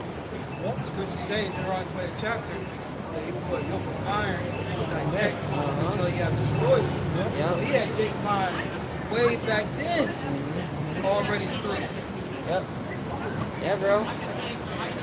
That's the whole reason why the food is bad, the water is bad, the air quality is bad, right? It's all for a purpose, to bring your vibration down, right? To disconnect that the relationship that you have with Yahweh Shema Shai by attacking that flesh, by attacking your mind, right? Yeah, I got you, bro. That they may shoot in secret at the perfect, certainly do they shoot at him and fear not, right? So they're not in fear, at all of Yahweh Shema Shai. They're moving forward with their agenda, right? You got that. And like the brother was going into, and they don't know who the elect is, right? They don't know who are the elect. So what are they going to do? They're going to come down. They can read in Revelation 12 and 12. They're going to come down with great wrath, right? To cover everything. They're going to try to leave no stone unturned, right? And including their own people. They're going to get caught up in it. Esau don't give a damn about his own people, the elect, the elite of Esau Edom. They're going to try to take down everything that's in their path and try to save their own ass in the end, man. They have the mind. Well, the elect aren't going to take the sea hip, right? So anybody who's not taking the sea hip, the MOT, the P, they gotta go. Yeah. Right? Yeah. So that is what is in their minds. That is what they're planning. And how do you know that? The spirit of Yahweh Shema Shai is revealing your plans, Esau Edom. Right? Go ahead, bro. You guys got it. I'm gonna grab that down and say, kind of segue. Segue now, bro. Whatever you want to do, it's all you. I'm gonna grab. What do you want? I'm just going to Daniel 9 and 11. Okay. With that now? Yeah, I want to. Michael first. After that, get Daniel 9 and 11, bro. Yep. I'm just going to while we're in the predicament we're in now. Yep. Yep. This is the book of Micah chapter 2 verse 1. It says, woe to them that devise iniquity and work evil upon their beds. Right. So the top level elites of this society, right, what do? At night, when they're ready to prepare themselves for bed, they're thinking about all the things that they can pass, that they can move, that they can set in motion, right? Because they have the power, right? For the detriment of the Israelites, mainly the elect, right? Ultimately the elect, right? So woe to them, death and destruction to those that devise iniquity upon their beds, right? If I may say, their beds, they're in their authority. They're in their rest. Here it is. You got all the resources of the planet Earth, and you are planning wickedness for it. Right? You have the power to fix everything, but he that is who the Most High has made crooked, who can make him straight? Right? Yeah, he don't fly straight. Right? Y'all read earlier, I believe Revelation 6. Revelation 6, I'm not mistaken, and it's in the red horse, right? He was given power to take peace from the earth, right? That's his whole MO. That's his whole agenda. He don't have any other purpose than other the purpose that was given to him to take peace from the earth, and that's what he's doing with every second, every minute of every waking moment of his day, man. Right until he hit the sheets, if he sleep at all. Was that it on that? Nah, it's a little bit more. Yep. It says, it's Micah chapter 2 verse 1. It says, woe to them that devise iniquity and work evil upon their beds. When the morning is light, they practice it, because it is in the power of their hand. Right, it is in the power of their hand. When the morning comes, all the evil and the wickedness that they devised and came up with, right, they bring it to fruition. They mash the gas on whatever it is that their wicked minds come up with, man. Right? So it's gonna be death and destruction to these devils, man. Right? You guys.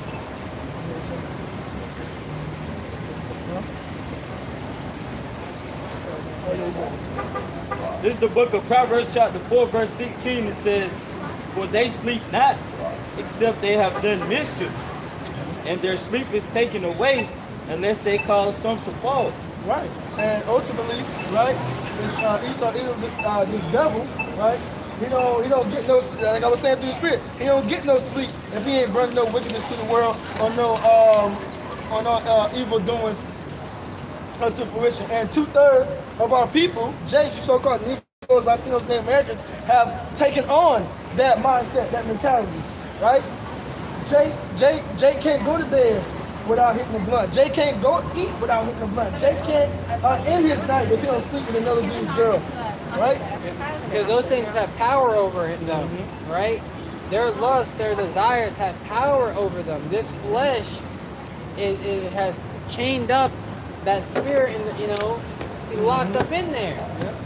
You know, that's why you people are gonna lose.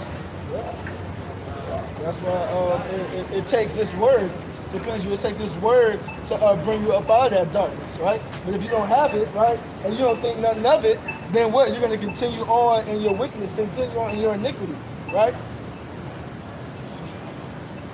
All right, but we're good. I'm going to segue. Okay. You want something? Just real quick. This is Habakkuk 2:4. Behold, his soul which is lifted up is not upright in him, but the just shall live by his faith. Right. His soul is not lifted right in him. Esau Edom, the so-called white man, he is wicked to the core. Right? Malachi 1:4. He is the border of wickedness. Right? The border meaning the beginning and end. The beginning and end of wickedness, right, begins and ends with Esau Edom, the so-called white man, and that spirit that's within him. Right? Yep. As he's devising a wicked plan, the just, the righteous of Yahweh Shema Shai is going to have to live by that faith, right? The faith of the victory, right? Faith in the victory of Yahweh Shema Shai, right?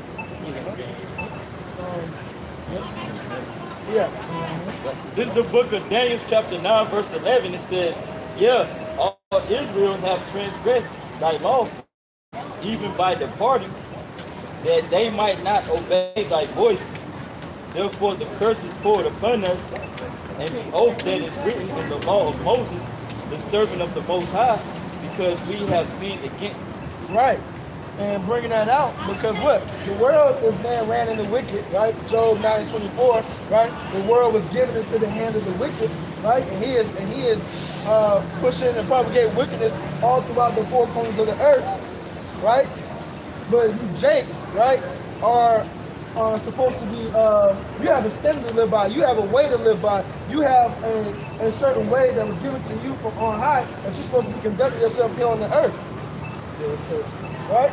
But because you forsook the ways, right, and you are following after the ways of the heathen, which we've always done, right, and we're going in and out of captivity, right, and that's all because what? We didn't keep the law of the Lord, right, and the Lord confirmed his words, right, from Deuteronomy. You got Deuteronomy 28,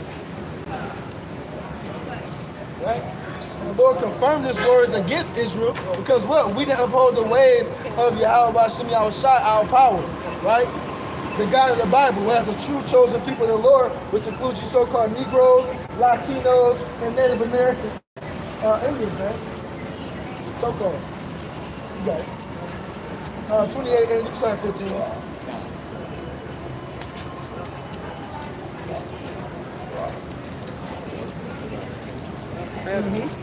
This is the book of Deuteronomy chapter 28 verse 15. It says, but it shall come to pass, if thou wilt not hearken unto the voice of Yahweh by Hashem Yahushai thy power, to observe to do all his commandments and his statutes which I command thee this day, that all these curses shall come upon thee and overtake thee.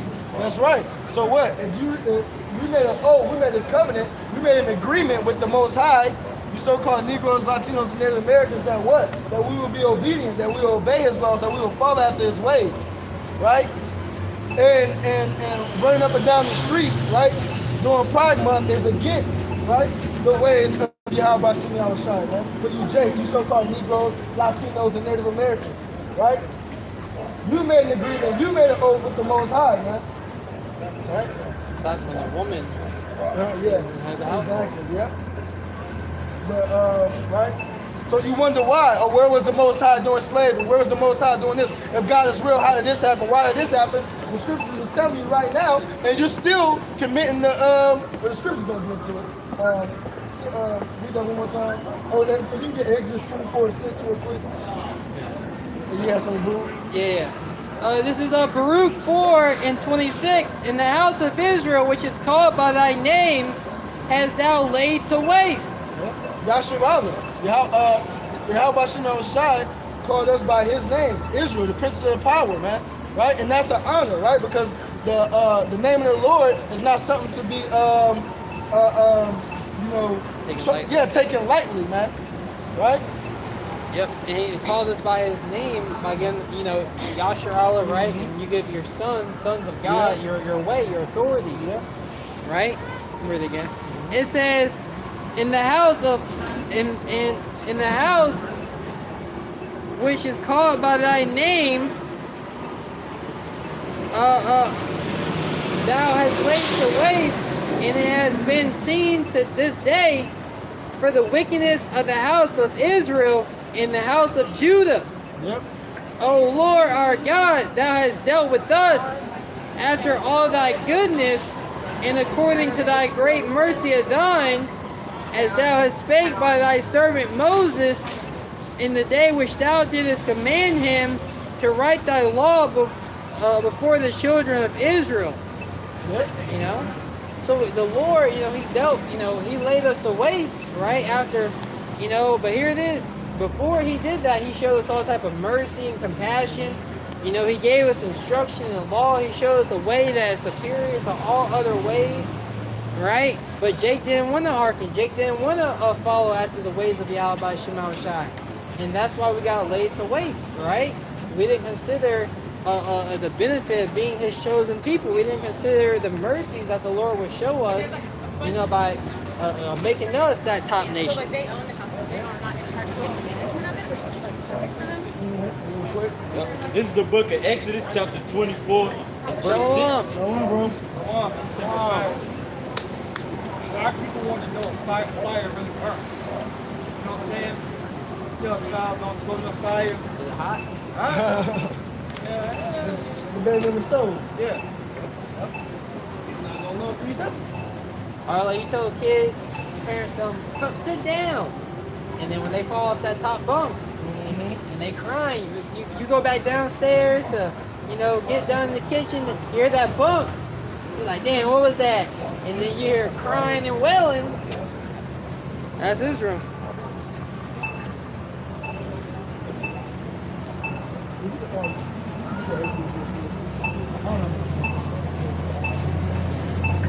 This is the book of Exodus, chapter 24, and verse 6. It says, and Moses took half of the blood and put it in basins, and half of the blood he sprinkled on the altar.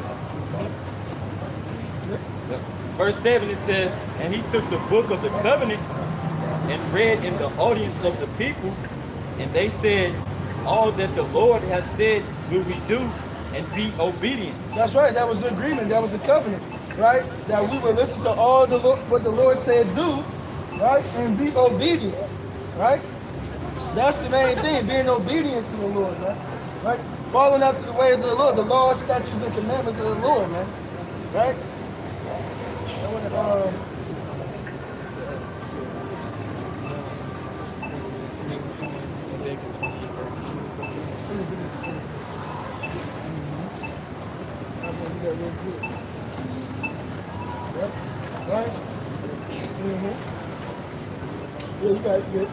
This is the book of Leviticus, chapter 20, verse 13. It says, if a man also lie with mankind, as he lieth with a woman, both of them have committed an abomination. If a man lay with mankind as he lay with a woman, right? And we all know what that means, man. It don't be simple, right? That don't mean just laying side by side, right, next to each other. If a man lay with mankind, Every day, cousins. yeah, you know what I'm saying? Yeah. spend the night. Get a pat on the floor. Yeah, one in the head, one in the tail, you know what I'm saying? It ain't talking like that. That's not what the scripture is talking about. You know what it means when a man lays with a man as he lays with a woman. What's the term? Did you sleep with her? Exactly. Did you sleep with Did her? you sleep with her? Exactly. You know, that's what they say. Did you sleep with her? You know? Yep. You got it. This So look- this, real quick. So this is one of the laws, right, that the Lord gave, that made between He and the children of Israel. Again, being you so-called Negroes, Latinos, and Native Americans, right? And this applies to man, woman, and child. This is the book of Leviticus chapter 20 verse 13. It says, if a man also lie with mankind as he lieth with a woman, both of them have committed an abomination. An abomination, a wicked, filthy, sinful act, right? So there is no. I seen some things on TikTok, right, showing that, saying that the Most High never said homosexual. Never said that Moism. Moism is a sin, right? That was just in that time. That was this, that was that. But this is as plain and simple as it gets, right? A man with man, woman with woman, right? This is an abomination unto the Most High. Don't try to mix the two, right? If you're gonna go head into your iniquity or head into your sin, then do so. But don't try to mix it in with what the Lord commanded us to do, because there is no mixing. Nothing can mix with His truth. Yeah, pretty sure. Exactly. Hell out of shape. This is the. Can I get a precept? Yep. Was there any more? It's a one. Okay, yeah, let's go ahead. Continuing on in the Leviticus 20:13, it says, they shall surely be put to death. Their blood shall They be shall upon surely be them. put to death. Right? Read it again, bro. Read it again, bro. Yo, Leviticus chapter 20 verse 13. If a man also lie with mankind as he lieth with a woman, both of them have committed an abomination. They shall surely be put to death. Their blood shall be upon them. They shall be surely be put to death. Their blood shall be upon them. You can yell, you can scream at us, you can come on up. This is thus saith the Lord, thus saith the Bible, and He will see to your death, man. Yeah, you can ignore that. Yeah, Just read it. yeah. Well, I want to, because I'm going to be here over there. This is St. Jude 1 and 7. Even as Sodom and Gomorrah and the cities about them in like manner, giving themselves over to fornication and going after strange flesh, are set forth an example, suffering the vengeance of eternal fire. Strange flesh, going into what? Undesirable, right? Moism, right? Bestiality, all the things that's being promoted now today, same as it was then, man. Right? Give me that again. Yep. Did you have something to say? Yeah, it says, even as Sodom and Gomorrah and the cities in like manner, and in the cities about them in like manner, giving themselves over to fornication and going after strange flesh, are set forth as an example. Yep, that was an example, man. What happened to Sodom and Gomorrah and those neighboring cities, man? Right? Fire and brimstone, man. Right? And that's coming to an America near you, because America, right, is that times. America is the epicenter of wickedness here on the earth. That on steroids. Yeah, it's got on steroids, Yeah. right? I was just sitting thinking to myself real fast, like, you gotta be careful out here. Exactly. You don't know what you're looking at. Exactly, especially You don't know today. what's walking around. Now I saw this one chick, she was cute on the job, and then she was part of that community. Yeah. You know, then she's dating a transmission. Yeah. You know? I was like, damn, no wonder she was. I got one. I don't know if I said I got one at my job, a transmission. Right? I'm talking to it like one of the guys, right? One of the guys. I'm just, shooting the breeze when I'm on the plantation, and come to find out, it's the opposite. I don't want to go into it, but They changed the oil and I think. You know? just real quick, man. But that was set forth as an example. Fire and brimstone coming down was set forth as an example. Right? It says, are set forth as an example, suffering the vengeance of eternal fire. Right? So that was set forth as an example. Thermonuclear destruction is going to follow America. Fire and brimstone is going to rain down from heaven. Right? and especially upon you Jakes that want to take part in this. Yep, exactly. Right? And that, We care less about you heathens. and that was really the point. You know what I'm saying? You Jakes, you so-called Negroes, Latinos, and Native Americans, right? Because this is who this word is for, right? Initial life foreigners, right? But we know. You know, we're going to witness in the days to come when there's famine and pestilence and evils in the cities near you, screaming and hollering and yelling isn't going to get you anywhere. Yeah. Right? This is Ezekiel 14 and 12. The word of the Lord, Yahweh Shema Shai, came again to me, saying, Son of man, when the land sinneth against me by trespassing grievously, then will I stretch out my hand upon it, and will break the staff of bread thereof, and will send famine upon it, and will cut off man and beast from it. You know, so famine is coming. You know, a lack of resources, a lack of bread and water, and you people are going to suffer. I mean, have you looked at yourself? You see your feet when you look down, right? So, a lack of bread, a lack of resources is coming, because this land has committed all manner of evil and wickedness against Yahweh Shema Shai, starting with the Israelites. So can you jump back to Daniel 9:11 real quick? Just to get that point, that was just one. What we brought out was just one of the many things that you so-called Negroes, Latinos, and Native Americans should be departing from, should be turning away from, right? Just read down a little bit. This is the book of Daniel, chapter 9, verse 11. It says, Yeah, all Israel have transgressed thy law, even by departing, that they might not obey thy voice. Therefore the curse is poured upon us, and the oath that is written in the law of Moses, the servant of the Most High, because we have sinned against him, and he hath confirmed his words, which he spake against us, and against our judges that judged us, by bringing upon us a great evil.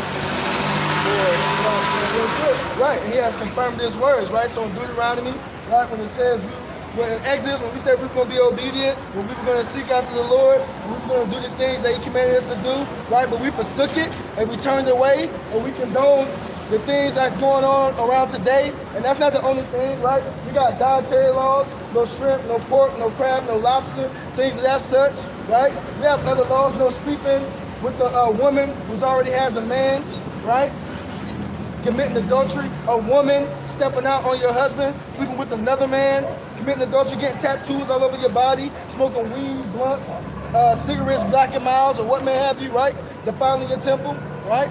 So it's many things that our people go up on still to this day, man, right? That piss the Lord off, and where he confirmed his words, right? You want to know why we have 100 years of Jim Crow? Jake's being burned at the stake with marshmallows roasted under their feet. You wonder why we go through 400 years of hardcore slavery, right? You wonder why we go through the transatlantic slave trade. Millions of so-called Negroes, right? Latinos and Native Americans, because you are a part of that as well, getting dumped over the ships, right? Getting fed to sharks, right? Defecating and throwing up and peeing on each other on cargo stations. You wonder why those things happen, right? 70 AD, when the Romans sacked Jerusalem, Jake's eating leather, right, to survive, right? You wonder why all these things happen to you, right? And where was the Most High then? Well, he only confirmed his words that these evils will come upon you, man, for your transgression of the ways and the laws that he gave unto us to uphold, right? Yep. And also the Trail of Tears. The Trail of Tears, right? And that's not the only account. Right? Yeah, it says in 1838 and 1839, as part of Andrew Jackson's Indian removal policy, you know, which are the Israelites, the God's chosen people, the Cherokee Nation was forced to give up its lands east of the Mississippi River and to migrate to an area in present-day Oklahoma. So that was a major walk. You know, I believe it was in the dead of winter, I want to say. Right. How many so-called Native Americans seminal in his youth died from that walk from one end of the continent to damn near half of the other continent. Because what it says stopped in like the Midwest. So 60 miles. Yeah, 60 miles. 97 kilometers. Yeah. Could you imagine walking 60 miles today? Half of you can't even walk a mile. He saw so much shit. It was longer than that. Yeah. Yeah, It was was longer definitely than that. longer And than they had troops every so miles out to make sure they was making that trek. So they fucking got there. Some on horses following through, right? And they didn't go through the river, did they? Shoot. You know what I they mean? saw. Like, what, you know, you need that map to really see that. They all, you know? they all full of it because I remember hearing about that, and it felt like a way longer distance, right? Taking them from like the southern east part of the country, like Florida, Georgia, and all them areas, maybe in the middle of a little bit of there, all the way over to like where the Reds are now. Over there in Arizona, over there in Oklahoma, all the way over there, damn near close to California and stuff like that. Yeah, North Dakota, that's all the way up. North Dakota is the bordering land of Canada, isn't it? Oh, that's the place with the shoe. Is it? You talking about walking the states, bro. Yes, exactly. Walk your ass from, you know, all the way to Georgia, bro. Exactly. Like, damn. And that's, Exactly. That's like, yeah. 60 miles is like 2 cities. I know, right? They They- that don't even sound 60 right. miles from here to here. 60 miles is like from here to probably Henderson. That's 60 miles. I wouldn't want to do that either, but I know that it was longer than that. Gotta be longer than that, bro. All right. Yeah, real quick, yeah. Oh, and also they got sundown cities. Yep. They still going on here in America, in Texas and other parts of the United States. We got some here. You know, right? They wonder we don't work after dark at our job. Yep. You know, now we coming back. Yep. I was on the basketball team, and we went to another rural little country area, and we stopped to get some. We always stop and get something to eat. Our coach always paid. He got out to check the scenery, see if they was cool with the amount of people we had, and the people inside told him, "You got any black kids on that bus?" And he was like, "Yeah." He was like, "Well, for your safety, I'll probably tell you to get out of town. I wouldn't stop until you get to so and so." We got back on the bus and we left. Right? So, you know, it is, you know, and that's Mississippi. Mississippi is horrible. It's bad. Anyway, what's going on? And that's all a result of Jake's rebellion. Esau Edom is the whipping stick of the Heavenly Father. This is the book of Deuteronomy chapter 9 and verse 12. It says, "And he hath confirmed his words, which he spake against us, and against our judges that judged us, by bringing upon us a great evil. For under the whole heaven have not been done as hath been done upon Jerusalem." Who has been done worse than so-called Negroes, Latinos, and Native Americans? Man? And we have to put them as a whole, right? Now, they don't say each separate account. No, we're one nation, right? We just went over, you know, Trail of Tears and things. Ever since the late 1400s, this devil has been coming against our people, man. Right? The so-called natives, right? The so-called Hispanic tribes, the so-called blacks, Haitians, and Jamaicans, the so-called all the Hispanic tribes, right? All those as a whole. And we're just talking about in this era, right here in the lands of America. We're not talking about all throughout the time that this devil has been coming after us since he made that covenant with himself, right? Genesis 27, I believe in 41. You got that real quick, bro? I believe that's it, Genesis 27, 41. Right? This devil made a covenant with himself that what? He was going to slay his brother Jacob, man. Right? And he has been doing so ever so efficiently since he made that covenant with himself, man. Is it 41? It's 37. It's 37? Or is it 20? What you got, 28 or 27? I got it. Right? What is it? Well, you want, yep, 41. 41, yeah. Yeah, okay. Yeah, you ready, bro? 41, verse 41. Yep.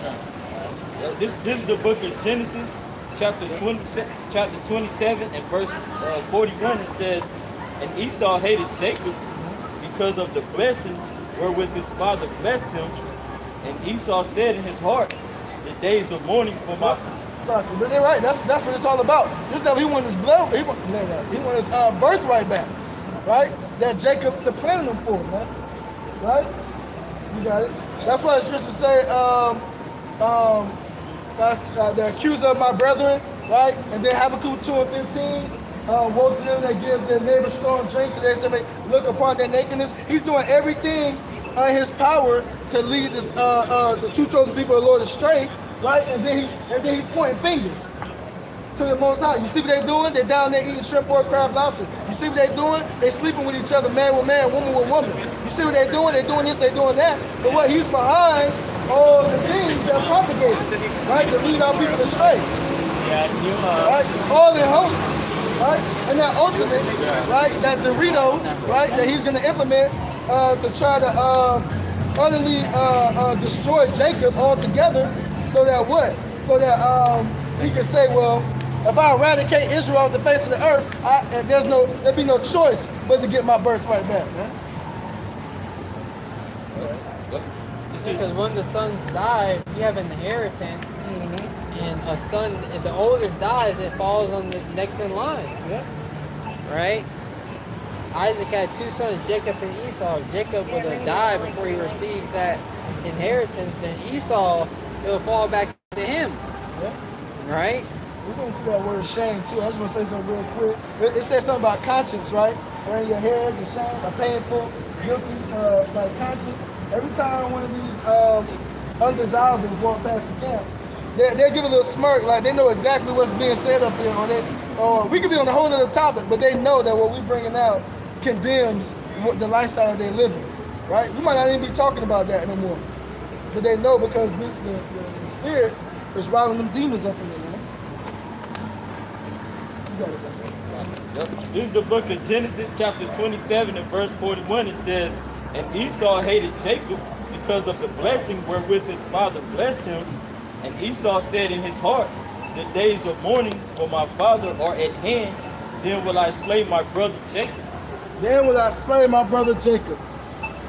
So this devil has had a perpetual hatred for you so-called Negroes, Latinos, and Native Americans, right? Ever since this day. And his whole objective and his goal is to put you to death, man. Right? Slay. To slay means to kill. Right? So this devil, he has no love for you in his heart whatsoever. You so-called Negroes, Latinos, and Native Americans, right? And everything's a joke until this devil comes down with great wrath, right?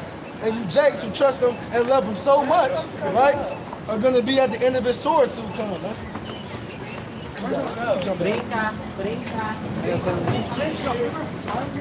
This is Psalms chapter 17, verse 13. Arise, O Lord, disappoint him, cast him down, deliver my soul from the wicked, which is thy sword. Yep. Deliver thy soul from the wicked, which is thy sword. So the Lord is using Esau Edom as a whooping stick, man, as an instrument to punish Jakes, man.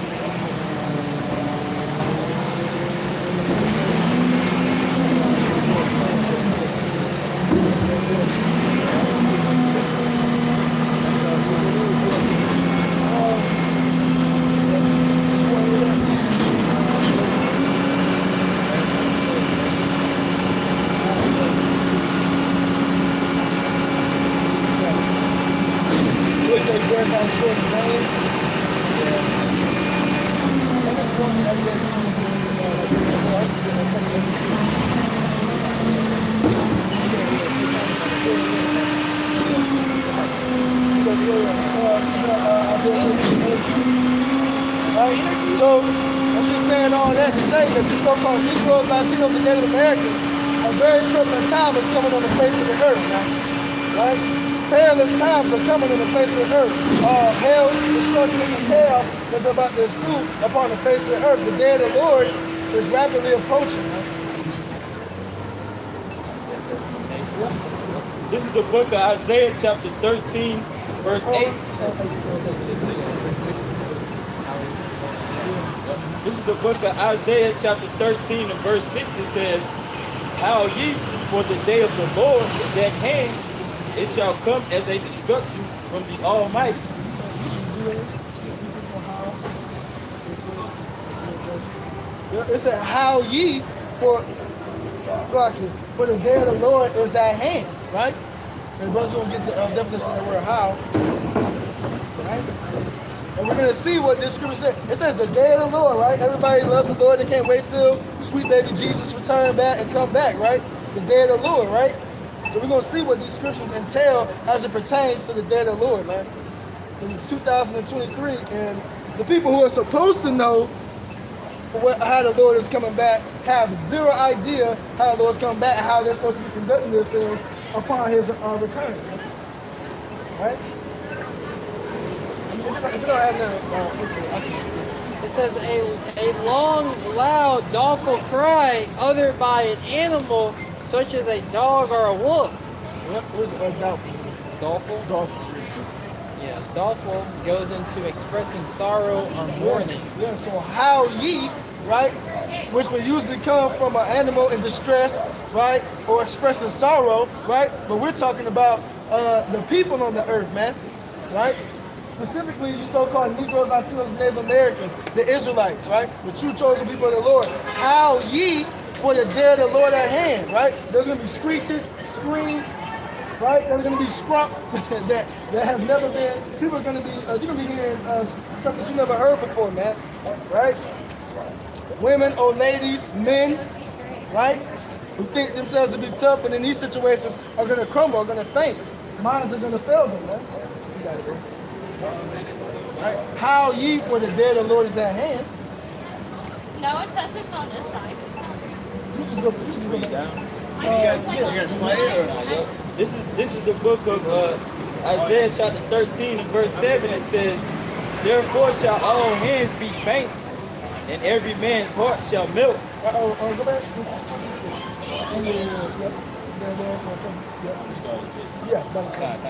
This is the book of Isaiah chapter 13 and verse 6. It says, how ye, for the day of the Lord is at hand, it shall come as a destruction from the Almighty. It shall come as a destruction from the Almighty. So the day of the Lord is going to come as a destruction, man. Right? The Lord is not coming back. Sorry. It's okay. So come as a destruction from the Almighty, man. So this is how the Lord is coming back. This is what the day of the Lord entails, as we're going to read on. Yeah, it's not. Yeah, I'll just record. This is how the Lord is coming back, as a destruction, man. Right? The day of the Lord, this is what it really entails, man. Not hugs and kisses and buttercups and roses, man. Right? You got it.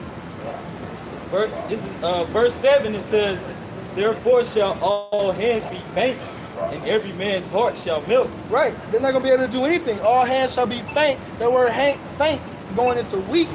Right?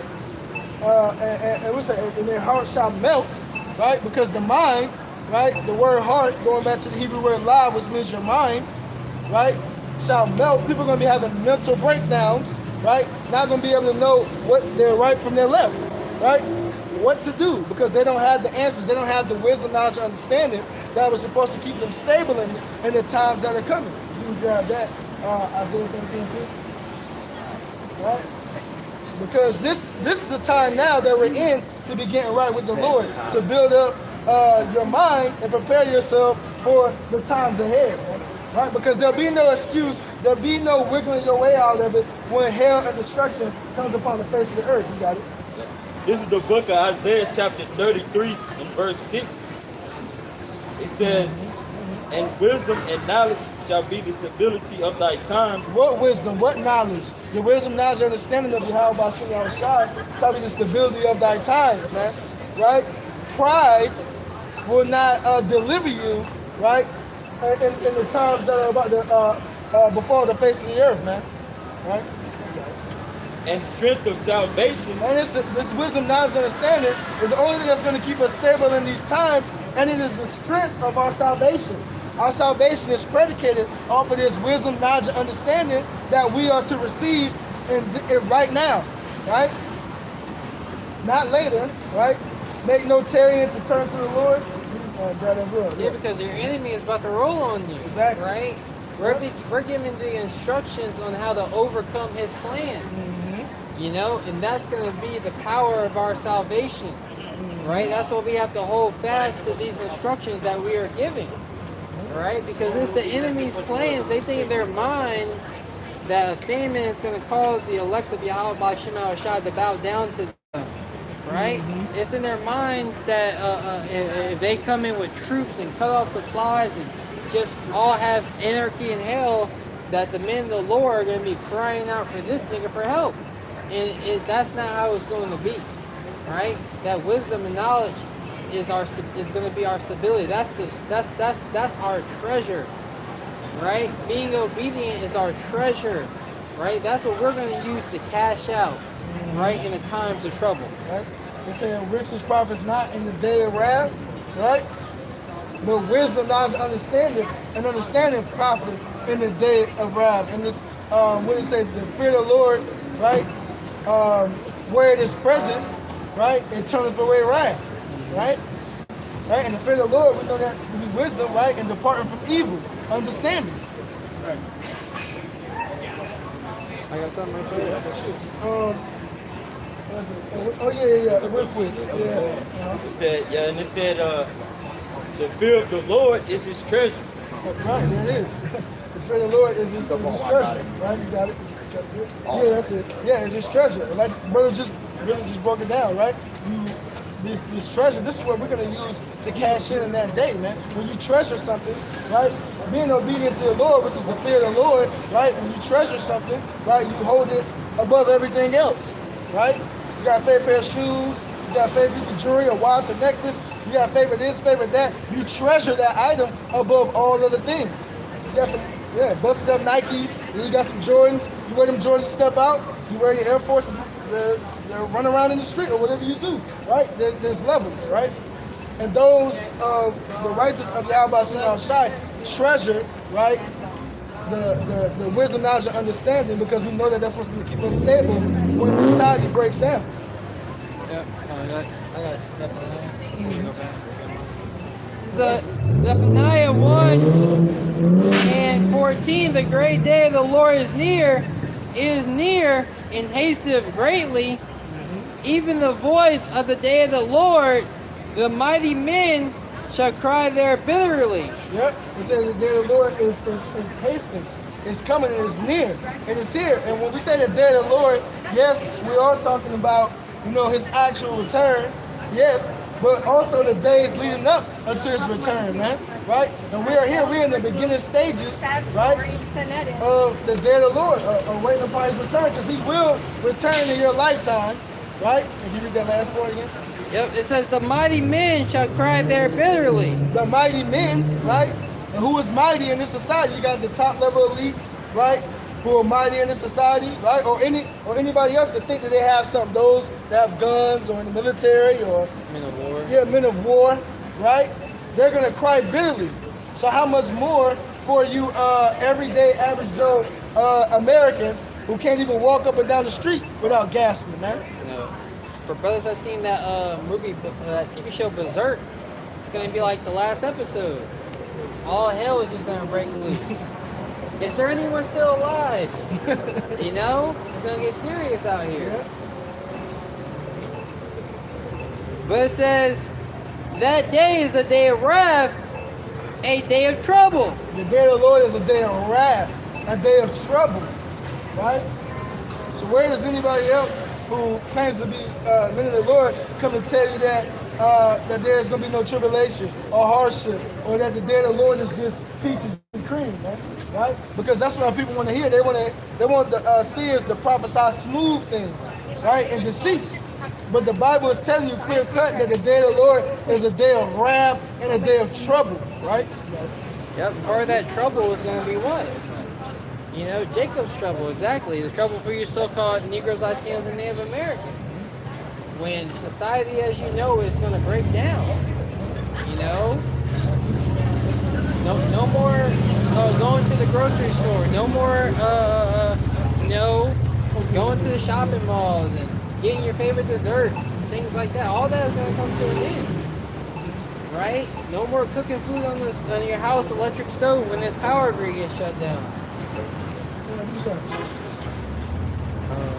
A little bit more. It says that day is a day of wrath, a day of trouble, a day of distress, right? A day of distress, right? A day of wasteness Yep. and desolation, a day of darkness and gloominess, a day of clouds of thick darkness. That's right. That's how. It's going to be a day of heaviness. Mm-hmm. Yeah, it's going to be a day that every decision that you have to make, right? Your life is on the line, right? Walking outside, cooking food, right? Making too much noise, right? In this day, it's going to be a life or death situation, right? That's right. Like, you know, when there's a storm going out, you're in the midst of the storm. Mm-hmm. You know, and that glimmer of sunlight is never going to come out. Exactly. That, The eye. Yeah. The eye of the storm, right? It ain't never gonna pass over you. That glimmer of light, that glimmer of hope of way out of here, you know, it's gonna be a thick darkness out here. There isn't gonna be no way out. There isn't gonna be any hope for the wicked of our people. That was it. This, Oh yeah. this is the book of Jeremiah, chapter 30, and verse 4. It says, That's up to you. But yeah, go ahead.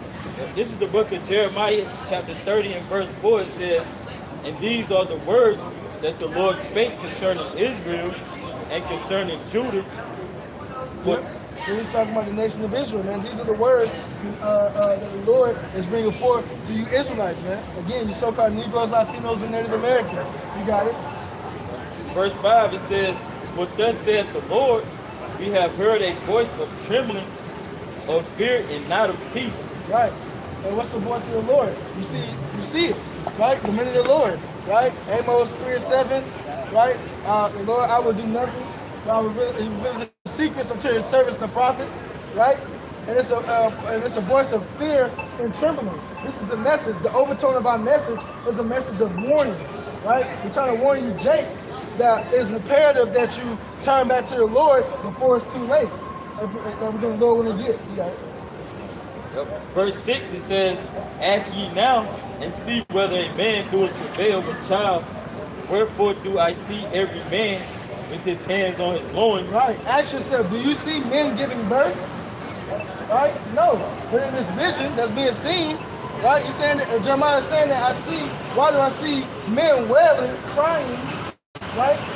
As if they're giving birth like a woman. Right? So what kind of day could this be where I see grown men on their hands holding their loins, man, or holding themselves, crying as if they're a newborn babe, man, or if they're giving birth, man, screaming like a woman. It says, ask ye now, and see whether a man doeth travail with child. Wherefore do I see every man with his hands on his loins, as a woman in travail, and all faces are turned into paleness. Mm-hmm. And all faces are turning to paleness, right? And going into it, right? When your face turns pale, that means you're petrified, man, right? Or you're so scared that when you watch the movie and you see the killer come across the corner and the white girl don't move, she don't want to go, you just say move, run.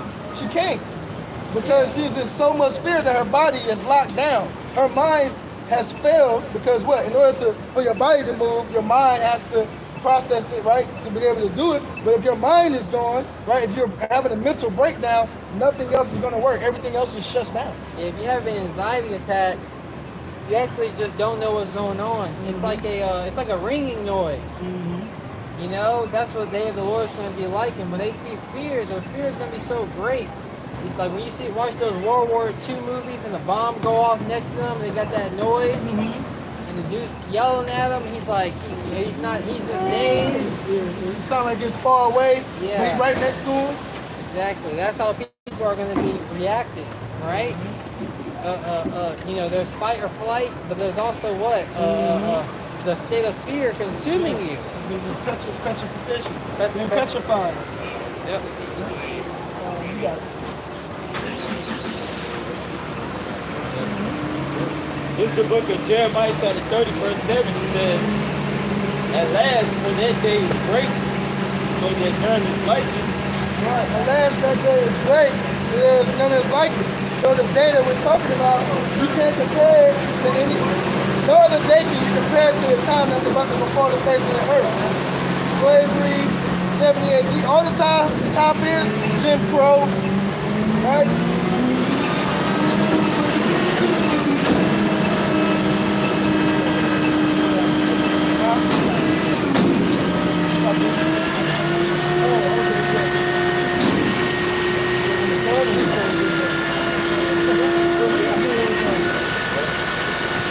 This is the book of Jeremiah, chapter 30, and verse 7. It says, at last, for that day is great, so that none is like it.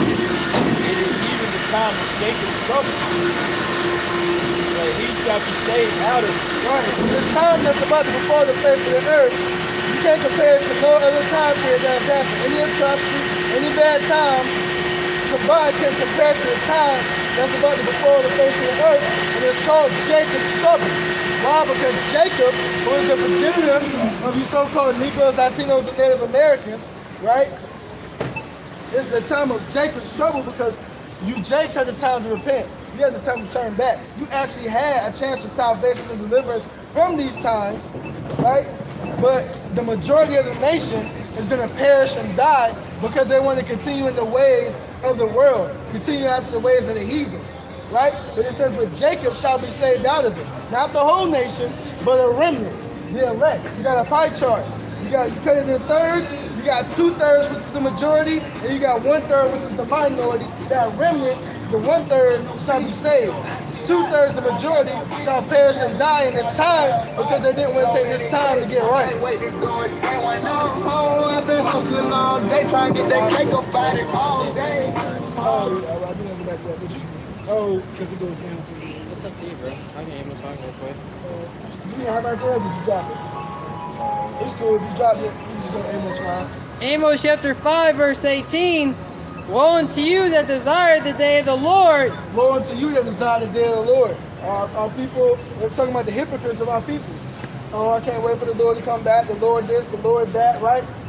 Why? You got it. And woe means death and destruction. So death and destruction to them who desire the day of the Lord. You got it. This is Amos chapter 5, verse 18. Woe unto you that desire the day of the Lord. So what end is it for you? The day of the Lord is darkness and not light. Right. Woe, death and destruction, that's the end of it for you. Right?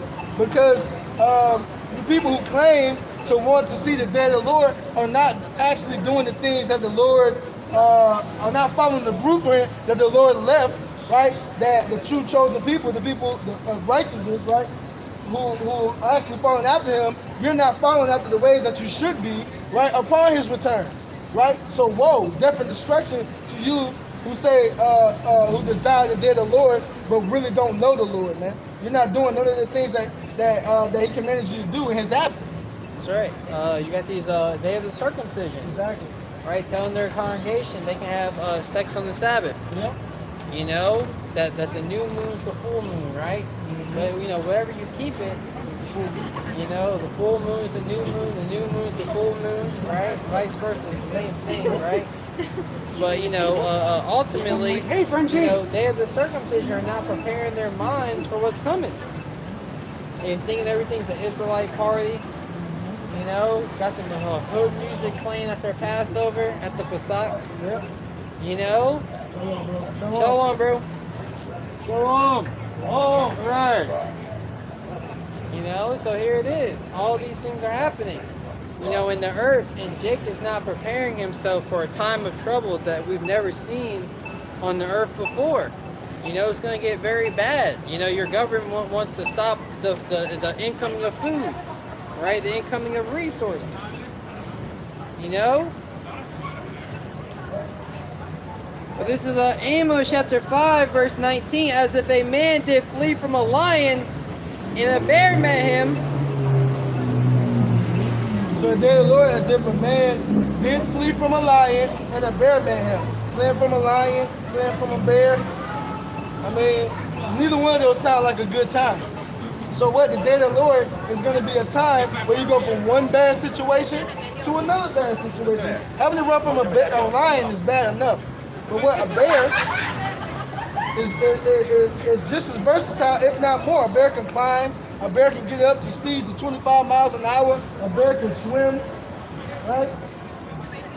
So what? One horrible situation going to the next. That's how you people are going to be in the time, day of the Lord, man. You're going to go from one horrible situation to the next, man. Right? From famine and starvation, right? To pestilence, right? To the sword. Hope you Right? hope you down, hope you down, hope you down, hope you down. It's going to come in many ways, man. Right? Give it to me. We have died. Exactly. Yeah, he is. Okay.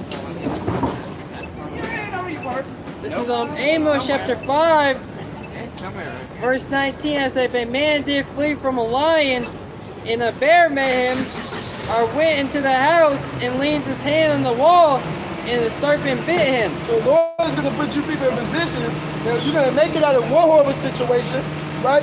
You might escape the troops.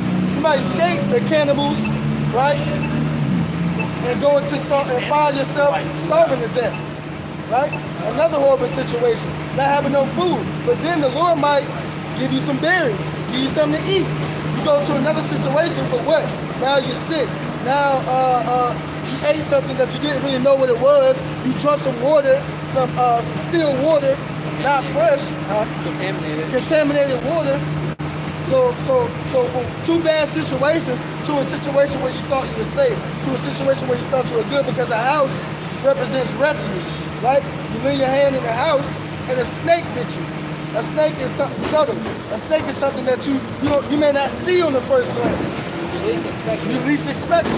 You can see the bear and the lion, but the things that you least expect when you think you got a place to lay your head and chill and catch a breather, something else is gonna happen. Your mama will turn you in. Your brother do something crazy.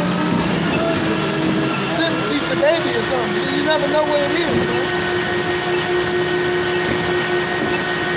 The Lord is gonna put you Jake in situations that you never heard of, that you never been through, man. Verse 20, shall not the day of the Lord be darkness and not light, even very dark and no brightness in it? Right, and those who are truly following after the Lord, right, the true followers of Yahweh Shai, brother, this question is a no-brainer, right? The day of the Lord and how it's going to come should definitely come as it is, a day of darkness. The day of the Lord should bring the plagues upon the earth, the sword, famine, death, and destruction, because the true followers of Yahweh Shai know that this world is being ran in wickedness, and that the Lord is fed up, and that in order to receive the promises that are to come, right? In order to receive the promises that are to come, right? We know that this time period of perilous times of destruction and peril have to come in order for the kingdom of heaven to be established, man. Right? Was that it? That was it. You can just get some what? Yeah, that's good. I would say Surah 5 and 7, that's good. Yeah, bro. Yeah, you got it. Yeah. This is the book Isaiah chapter 66, verse 15. It says, for behold, the Lord will come with fire, and with his chariots like a whirlwind, to render his anger with fury. Right, so the Lord is coming with fire, right? And his chariots like a whirlwind, man, right? So the fire coming down from those chariots, which the chariots are what the word ignorantly calls UFOs, right? The Lord's coming with fire, those concentrated fire beams, right? Think back to Tom Cruise, right? World at War, right? Zapping them people to dust. All you see is the dust from their clothes flying off, right? The dust from them, right? War of the Worlds. Yeah, what I say? War at War. War of the Worlds, right? But just that imagery, right? Because all their stuff is inspirational of the scriptures, right? And with fire, right? This nuclear destruction, this nuclear fire, right? That's all the weapons of the Lord's indignation. It's all on his side. Yeah, you had a parody of the scary movie You know, they showed that scene when they zapped them. Instead of blood, it's just all their clothes. You know, all their clothes was just everywhere, showing you how many people were gone. You know, you see how precise it was? Yep. You know, it was a ready aim fire. You know, very precise. Didn't miss. They didn't miss. Like, You know, they got everybody. like a hurt bird. It's like chariots, his chariots like a whirlwind. When the Lord comes back in his chariots, what the word ignorantly calls UFOs, he's coming back like a whirlwind. A whirlwind doesn't come on peaceful terms. It comes to destroy, man. It says, "For behold, the Lord will come with fire." That's all the movie The Predator, right? You know, imagine an army of them. You know, that's a low level too, right? They just everything up. But even then, when the president came, their technology was leagues beyond what they had on Earth. Yep. And that's gonna be, like you said, that's just a low level example, but it's gonna be exponentially greater when the Lord comes back. His technology, his weaponry, his arsenal, his army. Yeah, you see how they just appeared too. They were there the whole time. In some of the movies, they were there the whole time. Yep. Right? They're just gonna appear. Yep. The world is coming to an end. Right? The world of Esau. Right? His power structure. And that's what we're witnessing in these last days. Yeah, bro. Yep. Continuing in the book of Isaiah chapter 66 and verse 15, it says, "For behold, the Lord Yahweh Hashem Yahushai will come with fire and with his chariots like a whirlwind to render his anger with fury and his rebuke with flames of fire." To render his anger, so the Lord is coming back angry, man. Right? To render means to give his anger with fury and his rebuke with flames of fire. So when you didn't want to take the rebuke of the men that was set up, right? Because we can go through a plethora of scriptures that show you that the Lord speaks through his men, right? But you didn't want to take rebuke from his men. You didn't want to take rebuke from the men, the crazy looking man standing on the side of the street, right? So when the Lord comes back, you're going to take his rebuke with flames of fire, man, right? Ain't going to be no talking when the Lord comes back, right? Because he talked when he came the first time, right? Exactly what we doing, he did. We're following after his example. But when he comes back the second time, he's coming in his glory, man, and with his heavenly host. Verse 16, it says, for by fire and by his sword will the Lord plead with all flesh." For by fire, right, and his sword, right? We read what the sword was earlier when he's going to allow this devil to come down with great wrath, right? The wicked. So this military state, the martial law, and all the things that come with Edom, right? And his sword, right? The Lord is going to unleash upon the face of the earth, and all chaos is going to be upon the earth when he returns. The Lord said, all those be on fire when I come. Roughly paraphrasing, butchering it. But what will lie, right? The Lord is this place is going to be on fire when he returns. So how much more? So what should he do when he returns? Well, just walk on by? No, he's going to add more fire to it, man. Right? He's going to get his too. It says, "And the slain of the Lord shall be many." And the slain of the Lord shall be many, man. They don't bring this out in the church. The slain of the Lord shall be many, right? The slain, past tense of the word slay, the slay meaning to kill. So the amount of people that the Lord is going to kill, many, an innumerable amount, the Lord's body count is going to be an innumerable amount. You can't count it on two hands, right? The Lord is coming to put a lot of people to death, man. You got it, you don't want to Yep, this is the book Isaiah 66 and 16. It says, "For by fire and by his sword will the Lord plead with all flesh." That word plead goes into judge, right? That Tupac spirit, only God can judge me, only God can judge me. But when the Lord comes back to judge you, it's gonna be, right, yeah, the defense of the gospel. We be bodyguards. You read it again, right? So plead with all flesh. So the Lord is gonna judge when he returns, man. Right? And this is how he's judging. You got it. It says, "And the slain of the Lord, Yahweh Hashem Yahushai, shall be many." And again, the Lord is going to put a lot of people to death. Right? The slain of the Lord shall be many. So make no tarrying and turn back, right? And putting out off from day to day because the time is short. And with that, I'm going to close out. Pass on to the next brother.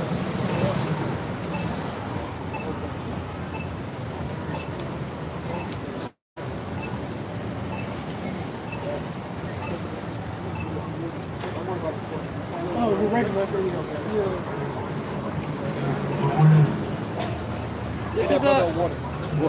This is Daniel's 12:1. And at that time shall Michael stand up, the great prince, which standeth for the children of thy people. Be careful, Hakim. It says, and there shall be a time of trouble, such as was since there was. It says, which standeth for the children of thy people, and there shall be a time of trouble, such as never was, since there was never a nation. Sorry. It says, since as never was since a nation. Yeah, Michael, the archangel, very powerful angel. He's going to come back in this time.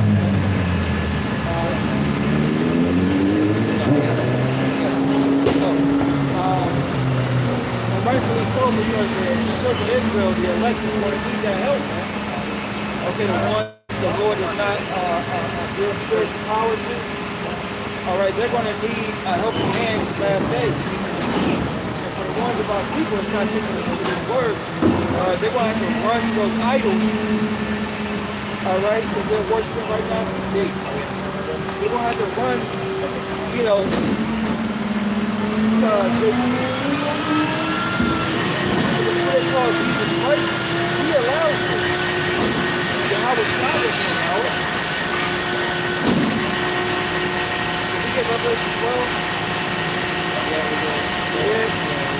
You got that one 3 times. This is Daniel's 12:1. And at that time shall Michael stand up. Yeah, the time is called Jacob's trouble. When the first one going into it. Going back to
throughout the world over time, you know, world history, and nothing will be able to compare because this is the end all be it all. The Lord's going to let everything out the bag. He's going to let everything loose on the wicked of our people, and rightfully so. Who was that? Jeremiah cried out for his people. Near lift up a cry or prayer for them. Yeah, he lift up a cry or prayer. Why would we? Yeah. Come on, yo. We just got cursed out. We have more, you know, we have integrity, you know? We understand what's right and what's wrong, right? We begin to eyes out to see what's going on is from beneath. You know, it's from the way of the world. It's from a vision of the world, what they want. It's not a vision of what our Heavenly Father wants. Why would we cry for you? Yep. I got that mark. I'll read it. The Lord told us to hate the evil. No, but evil around us. You know, that's why, you know, trying to keep it very spiritual, man. Not get to these demons, man. Do not hate them, O Lord, which hate thee. Yeah. I hate them with perfect hatred. I count them my enemy. That's right. You know? And we're going to slay you with the words of Yahweh by Shema Shai, right? That's why that lady lashed out, or that beast, I might say. Yep. It's the same Mark 13 and 19. For in those days shall be affliction, such as was not from the beginning of creation, which God created unto this time, neither shall be. Yeah, neither shall be. Not for the children of Israel. Right? The times is coming. It's not going to be another time like on the earth for us, man. Y'all was born in the Trail of Tears. All right, y'all was born into the slave ships. I mean, the list goes on, man. You know, you talking about a genocide of the Arawaks, the Tainos, you know, the so-called Cubanos, so-called Puerto Ricans, all at the hands of the so-called white man. And you can't forget that white woman either, man. You know? You can't forget the so-called white woman either, because she lied on Jake many a times. Oh, he touched me, he touched me. Yeah. And what did the six-pack Joe do? They lit everything up. They would just destroy Jake, man. Because we're going to be the one letting the inner out. This is the Ecclesiastes 3 and 1 that I'm going to jump. To everything there is a season and a time to every purpose under the heaven. So we get why things are going on the way they are. We get why they're having this weekend, and a month, right? We understand it. We have to endure it, man. Right? Because it's a season for it. And everything comes to an end. But what people fail to realize, like you kept saying, we win, they lose. We win, they lose at the end of the day. All this is going to come to an end. And for the ones of our people that's down with this madness, the Lord's going to destroy them, man. It's all right. You know what I'm saying? I had a wicked, bonehead ass Jake comment on my comment board saying, you know, some of them are all right, some of them are my family. Hell, I got my family too, but they're wicked as all hell, man. It says, a time to be born and a time to die, a time to plant and a time to pluck up that which is planted. Yeah, what has been planted throughout the earth? Wickedness, man. Going back to who's in rulership, the wicked. Why do you think the so-called black man, Latino, and Native American man had to be the face of crime, the face of evil, the face of wickedness? To get off who it really was, man, the so-called white man. Someone had to be the face of terror and destruction. You saw that woman? She was a devil worshiper. Which one? That woman she grabbed her little her thousand, whatever she had. Yeah. You know? She knows where the power is. Yes, yes, no. She in fear. Yeah. And those spirits that you serve, they're gonna manifest themselves onto you. Right? In the times that we're coming into. It's gonna be a time like none other. That's beautiful you said that, because I threw up a little short clip yesterday, 2 days ago, about this Jake actor. I think he's from London. He got a London accent. And he was like, I was on the show he has. He was like, you know, I wasn't performing my best.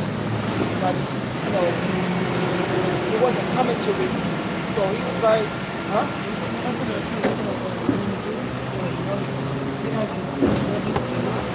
Yeah. He was looking at the wall. He said, come on, I know you're in there. Come on out.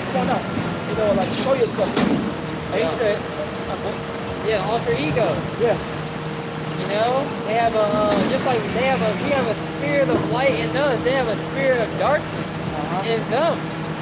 You know, that they need to tap into that spirit of evil, spirit of wickedness, to get them through things. Right? And that spirit of evil and wickedness is going to fail you during the times that we're coming into. It's not going to allow you to get the victory. It's like we tapped into our power source. You know? They tapped into theirs. They tapped into their evil side. And then he was like, it was so real. It got to a point where he had to call his mama. And that's a typical. They gonna run to his mama for the one of all things, man. Like your mama gonna stop and give her anything. She's gonna help that kid. You know what I'm saying? You got to pray and all this. You got to get the demon off me. You know, the demon's still there. Yeah. That demon hopped on your mom. Yeah. And he gonna manifest himself. Yep. Ecclesiastes 3, and jump it down. A little fast.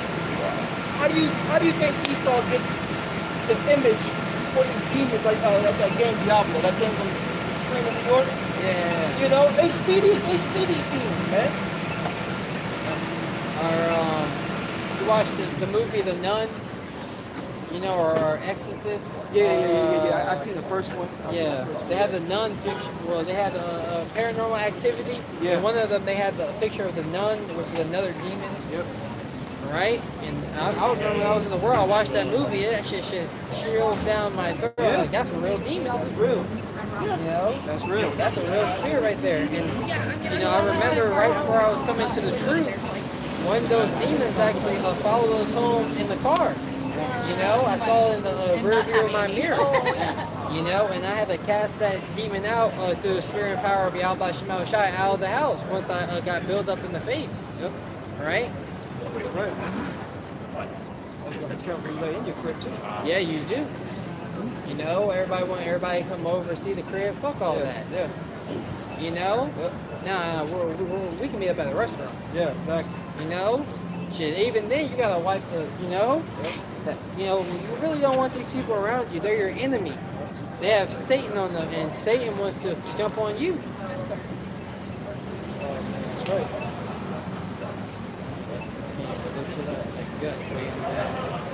Ecclesiastes 9 and 8, a time to love and a time to hate. Yeah, it's a time to love and a time of hate. We're living in actuality, we live in a time of that balance right there, man. And this is the love what we're showing our people. All right, we're showing love through the repentance of Yahweh Shem Shai for all hell breaks, man. You know, the hell with the heathens and what they got going on, what they do. The Lord told us not to follow them and learn their ways. So if they want to be wicked, that's them. But you Israelites, your mindset is supposed to be on the kingdom. You know?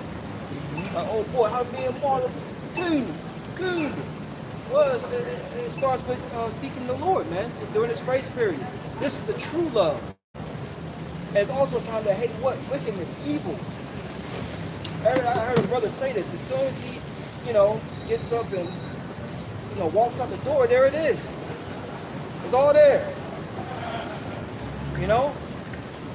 Road rage. Yep. You know? Somebody smoking a blunt early in the morning. As soon as you walk out the door, you smell it. You're even your home, everything in here is adverse to not only righteousness, but to you and your body. Yep. Right? Them hard ass wood floors you sitting on. Yep. Right? That low vibrational paint on the walls. Right? That whack ass sofa in your house. All these damn things are destroying you. Yeah, they were using lead. When I was coming up, they were using lead paint for the longest. Until, you know, found out Jake was getting sick, people were getting sick. So they had to move away from that, man. But they didn't know that. But they didn't know that. They test everything on rodents. Yeah. These things got studies for everything. Yep. Ecclesiastes 3 and 8, and it reads, a time of war and a time of peace. Yeah, time of war. That's the time we're living in. This is a spiritual war, man. And Jake out here with no armor, no weaponry, fighting on Ephesians 6, you know, on deck. About 10 verse, 9 verse, around there.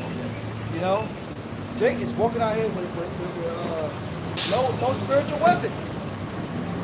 You know, we ain't talking about no carnal weapon. We ain't talking about none of that.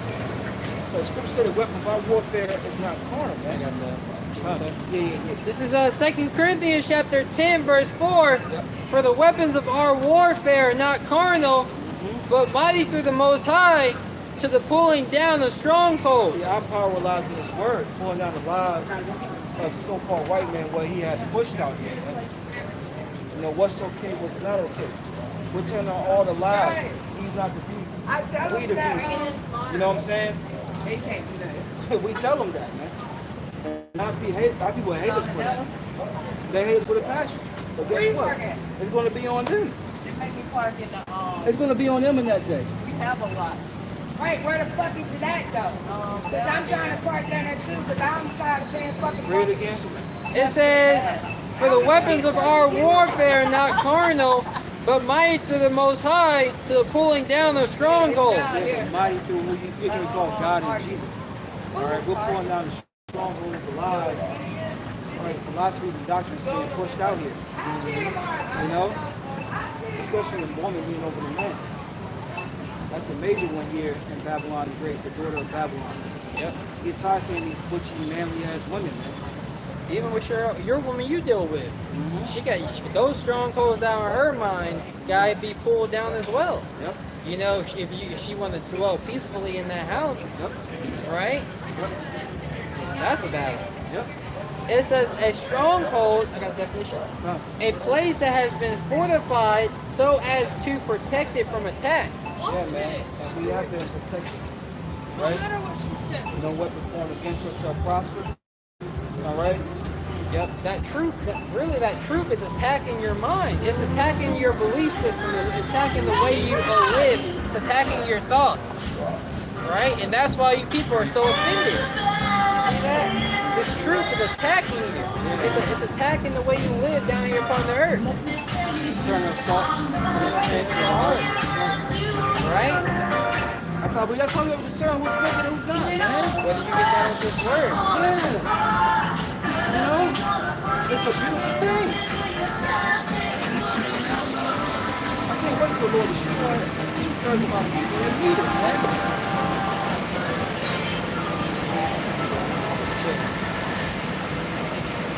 But it says, casting down imaginations in every high thing that exalteth itself. Who's that talking about that exalted himself? Esau. And it trickles on down to the people. All right, Esau is full of pride. And as it tells you in Mark 10th chapter, you got real fast? You got real fast? As the ruler is for the people. So the ruler is instead of wickedness. How the hell do you think these people gonna be? How do you think they're gonna be? You think these people on TV, these athletes, these entertainers, these people that are you think they're righteous people? Oh yeah, the boxing industry. You just had a Northern Kingdom fighter saying the reason why I can't get big is because I'm not willing to sell out. Just like as you see these you know, it's so funny. I don't remember the dude's name. Tank, right? You see how insignificant they are. You know, in the grand scheme of things, but he's the face of boxing, but he had to sell out with his little baggy bag, right? And they show you in the blood brother Machiavelli out there in LA shows you how these fighters they be at those meet and greets. You know, they have Roy Jones Jr. in one of those videos. You know, his most recent video that he did. You know, so that tells you everyone is down with it. You know, your phone is a medium. Brothers gotta be mindful. You know, you're doing something like, yeah, I gotta put my phone down. Why is my phone in my hand? I don't need this. You know, you're over here vacuuming, got the phone in the hand. Put that shit down. You know, so you gotta learn because we're about to totally disconnect from this society. You know, and brothers gotta realize that, you know, every day everything is a test, right? Every day is a simulation. You wake up and you go through your life, and it's filled with a multitude of tests that we have to overcome. Right? This is 2 Corinthians 10:4, verse 5, casting down the imaginations, that NWO, right? Casting down imaginations. Yeah, because the Lord said, what's that, 2 Corinthians? Yes, 2 Corinthians 10 right here. Yeah, it tells you in the 3rd chapter that he taketh the wise in his own craftiness. You know? So it's not going to come to fruition for them, man. Yep, 1 Corinthians, the 3rd chapter. Yep. 1 Corinthians, 3rd chapter. Yep, take of the wise in his own craftiness. Yep. And it reads, in every high thing that exalteth itself above the knowledge of the Most High. Yeah, that's Esau, man, with his pseudoscience. You know, what did the E-guard say? What's his name? Harari? Yeah, you said it about right. Yeah. Amari. Yeah. That knee guard, they're the true knee guards. All right. So they can piss the Lord off. We don't need them. We can get our own reign. Right? That's pride, man. Sorry. Are you good? That's pride. It's all trickled down to to our people who has taken on the ways of the so-called white man. Even these foreigners, man. When they come over, who do they follow after? Who they dress like? Who they dress like? Dickhead E. You know? Dickhead E, the so-called white man. Scumbag of the planet Earth. Yeah. The true scum, man. So you think these might be attractive and look good and have a reason to be proud? Like, I saw that movie with Will Smith called Light or Bright. Remember you had the Elf City? Everybody, all the elves were just rich as hell. They're supposed to represent the Edomites, right? They all look, they're all supposed to be attractive elves and look all in good. That ain't reality. Right. Esau is finished out here. Go to his house and they got trash bags everywhere. I'm like, oh, who live here? Somebody live here. Good, no, right. It says, and bringeth into captivity every thought to the obedience of Yahushua. Right? And that's what's happening to the elect. The elect, they're being captivated by this truth. This truth is capturing them, right? And they're becoming to be obedient to the ways of Yahweh Shema Shai. That was it. Fine.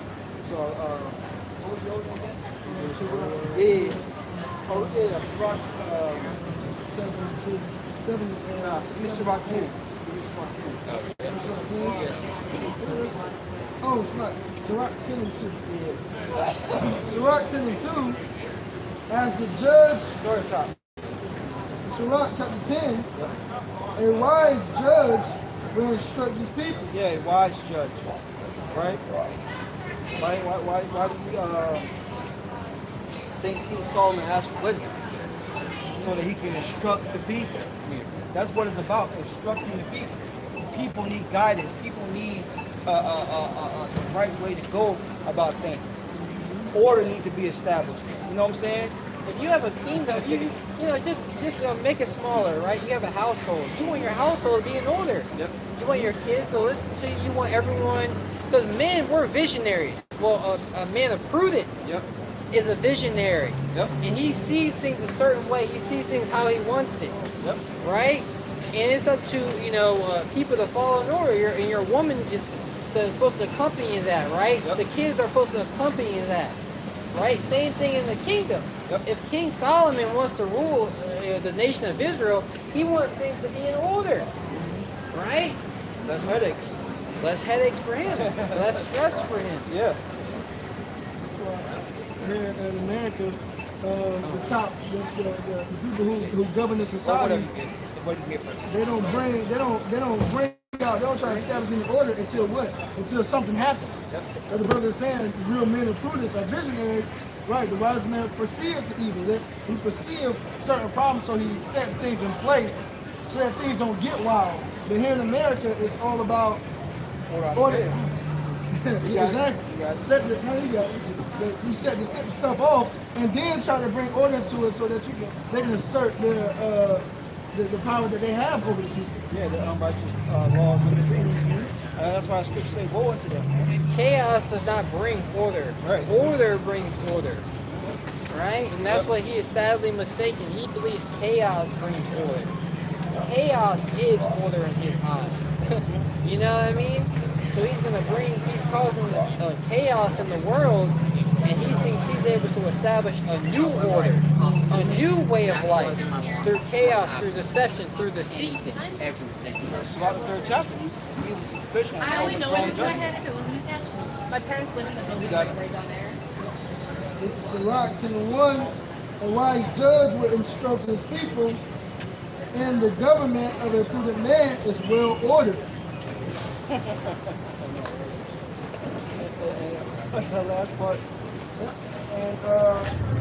And the government of a prudent man is well ordered. Yeah, the government of a wise man is going to be well ordered. All right, and we're going to see that when Yahweh Shah comes back and established his government, man. Everything gonna be well-oiled, a well-oiled machine, man. All right. The way Esau is running things, you know, the chains popping off the bike every time. It's rusted. It's not running smoothly. All right. But he's working up and down. He has everything in front of the bag. Look at the people. Look at the state of the people, man.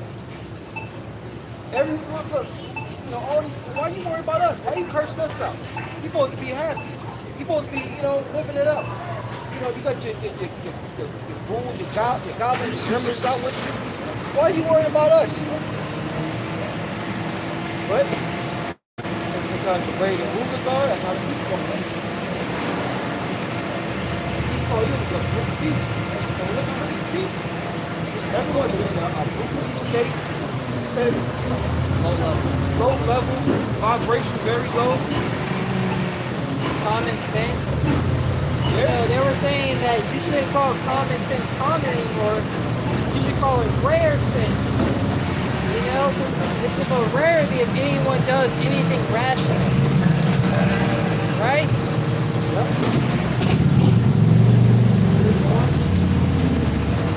On verse 2, as the judge of the people is himself, so are his officers, and what manner of man the ruler of the city is, such are all they that dwell therein. Yeah, I had a co-worker telling me about, Biden's son that was slapped in the hand. You know what I'm saying? And he was like, man, they all crooked as hell. And I was like, yeah. You know, in my head, I'm like, yeah. You know, because look, who's over him? You know what I'm saying? President. All the way back to what? The shadow government. They rule the earth in wickedness, man. And what you're gonna witness here in these last days, Esau is laying a snare for even these people.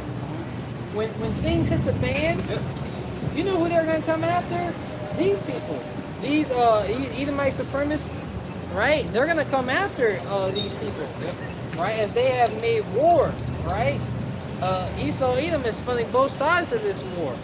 Both political parties are being funded by Esau Edom, and he wants them to roll on him. That's why it's very ridiculous, right? That's why they're looking at DJ Trump as the savior of their country, right? And when things hit the fan, you know, when honey sugar and iced tea, you know, hits that ceiling fan and makes that mess in that room, right? It ain't gonna be no fixing that problem, right? And a lot of you people who are out here, you know, scoffing and scorning, you're gonna be mad praying that day. You're gonna see people tied up to the back of trucks, driving down the street. These are times. This is the reality of the situation that we're in. These are times that we're coming into. These are times that are here now. Just ready. As the love of many is waxing cold. You got a Jake that just humbled a man, put a man in the earth for that man showing himself to his kids. And you know that that man was you know, part of that community. But you know. Yeah. This is crazy how that this is real fast. The lady was telling me that transmission daughter wants to go be a teacher. I'm saying that to say this because that's what they do. They get into the schools, they help push their agenda, man. You know, push their lifestyle. And you wonder why they're being deleted from off the earth. Because it's wickedness, man. Second Ezra 15 and 6. For wickedness has exceedingly polluted the whole earth, and their hurtful works are fulfilled. Yeah, that's how you know it's the Lord, man. You know, wickedness has exceedingly, it went too far. All right? It has went too far. Now you have the men of the Lord, song for Abba Bibbins, on down, the apostles, the elders, okay, of Great Millstone, you know, calling things out for what they are. This is a hypocritical country, man. Yep. That's why their hurtful works are fulfilled. It has exceeded. Yep. You know? And the Lord, you know, that's why the Lord sent us out here.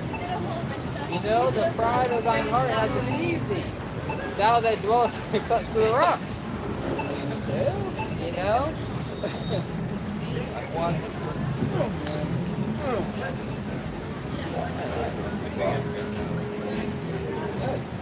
But it's gonna be one like that too. They get destroyed. Yeah. A lot of key faces are gonna be done in. Yeah. Yep. A lot of people know. A lot of people got problems. You know? I already saw that like twice already. It says, "For weakness has exceedingly polluted the whole earth." Yeah, you see what if they're walking up and down the streets all fucking day. You know? These people don't care. They don't care about it. You know, it's just going down, but people just like, yeah. What is that? That's that music. I put a video up on it. They fight each other. Oh yeah. Something like that. And they're fighting each other. Yeah, that was bad because one Jake in the crowd. And he moved everybody off the stage. Jake was going in, man. That's that music. Marsh pit, something. Mosh pit? Yeah. Like a mosh pit? Yeah. It's terrible. That's the vibration people are on. Yep. You know, and it doesn't help that the food is attacking them. Yep. Right? Really, the Lord gave them over to this. They can't stop. They can't. The Lord is allowing them to build up a level of wickedness to where thermonuclear destruction will fall upon them. It'd be like none other. All right, where we at? This is 2nd Ezra chapter 15, verse 6. And verse 7. Therefore saith the Lord, I will hold my tongue no more as touching their wickedness. Yeah, what's the tongue of the Lord? It's men. The Lord speaks through men. All right? Ain't no such thing as a woman teaching the word, man. Let me tell you this. All right? Black woman is We're God. not trying to hear what you're trying to say, man. You can go on down the street. Amen. You my brother. Let's have a conversation. Man to man, right? Give me a handshake. I said, I will hold my tongue no more as touching their wickedness. Yeah, the Lord said he's not going to hold his tongue anymore. It's touching our people's wickedness. Give me some Let's have a conversation, my brother. Let's have a conversation, my brother. Yeah, You can't stop this speech. You can't stop this speech to have a conversation, my brother. Ecclesiastes 5. We're going to read How about I read you a little something? Let me read you a little something. Then you read me a little something. Teach one, preach one. Each one, teach one. You heard? Ecclesiastes 5:1. Keep thy foot when thou goest to the house of the Most High, Yep. and be more ready to hear than to give the sacrifice of fools, What they gotta say? for they consider not that they do evil. There you go. You got to be more ready to hear. Tell you the truth. That's why the Lord has what? Give us 2 ears and 1 mouth. All right? Because Jake don't realize what they're doing is evil. It's wicked. Here it is. You interrupting the words of the Lord. You really interrupting the Lord. That's mentality. Exactly. You know? The scripture says Luke 10:16. He hears you, hears me. Right? We're the mouthpiece of the Lord, man. We're not going to entertain Jake no more. You know, I shouldn't even say anything to him, man. Jake a loser. He just get mad sometimes, bro. He's walking up down the street like dogs in his hand. Yeah. Then you about to go sleep under a bridge. If they had any sense, would have kept quiet and maybe the Lord would have something. Black woman died. Yeah. Come on, bro. Yeah. A black woman? Black woman God, but she getting Section 8 from so-called white men. Yeah, freaking break, man. I've never seen more basic black woman in my life in these last days. They not blacking the Mary Spirit juice no more. You know what I mean? That northern team weren't that. If you gonna get a J woman, yeah. And look, very selective with that. If she grew around Judah, it's a wrap. I know, right? Yeah, that too. That's usually number 2. It says, be not rash with thy mouth, Yeah. and let not thy heart be hasty to utter anything before the Most High, for the God in heaven, for the Most High is in heaven, and thou upon the earth. Therefore let thy words be few. You must shut the hell up, man. The Lord don't want to hear what you got to say. The Boaz heard everything they had to see, man. All right? If you're not coming to the Lord with repentance, you know, what does that say? You know what I'm saying? Each one teach one. You know? You gotta use that saying the right way. We're using that the right way. You know? Right. You know? Work get cut up around here. You get burned up. That's right, man. What we at? I think we're yeah, that's about 10. Yeah, that's what I think too.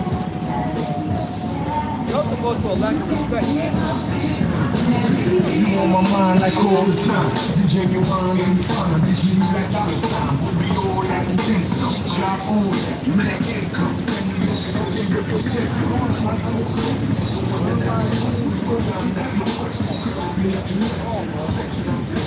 Look, 10 and 3.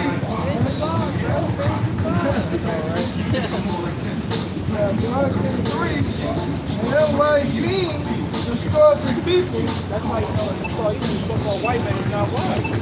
He is destroying the kingdom, man. You got animals living in natural habitat, right? Different whales and fishes beaching themselves. You got these states of our people that bug the hell out, where 2 women want to be together, 2 men want to be together, right? There was a study about this guy, I forgot his name, man. They did a study with frogs. I forgot what it was. What the wrong name? They give like some types of Medical terms? medical terms, yeah. You saw pharmacia terms. Yeah. And they experiment on frogs, on male frogs to the point where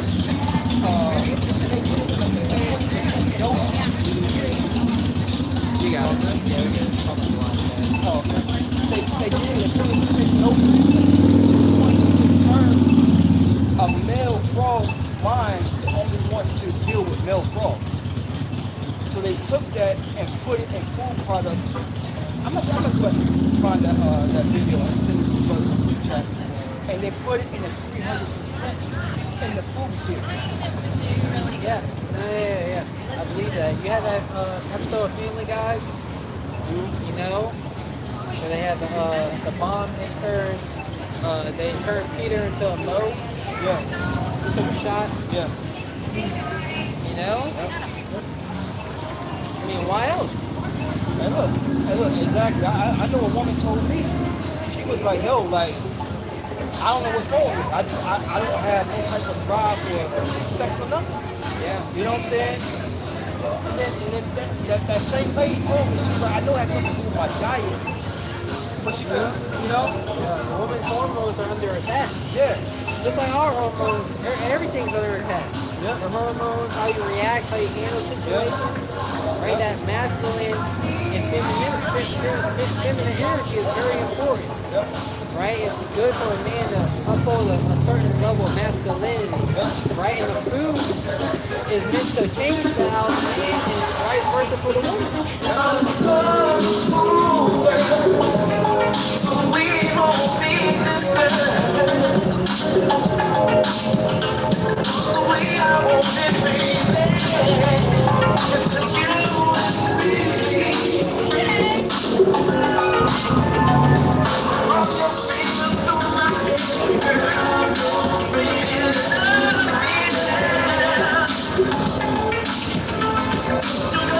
It's the only thing that I need. Just keep it coming.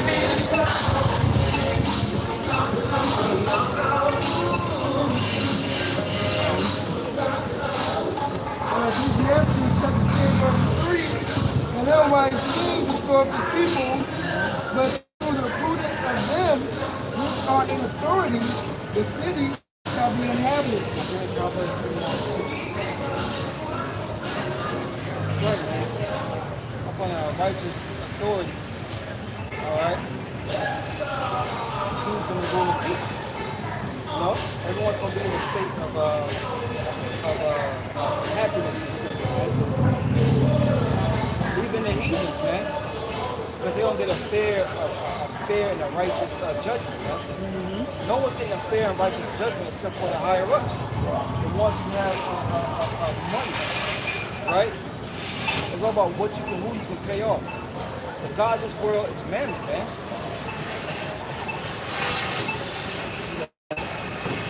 It's Proverbs 3:92. When the righteous are in authority, the people rejoice. But when the wicked bear rule, the people mourn. There you go. And people are mourning because of the state of the person, the people that are ruling. All right? Malachi 1:4. The border of the earth. Right? The border of wickedness, Esau, Edom. All right? So, if they're evil, they're wicked, what do you think they're going to promote? What do you think they're going to push out there? They're not going to push righteousness. All right? This man was created to be the left, man. All right. Everyone has an attitude. Yeah. You're gonna find out Yahweh Shema Shah doesn't care about a woman's attitude. He doesn't care about a man's attitude towards his word. Yep. He is a king. The king does not answer and bicker.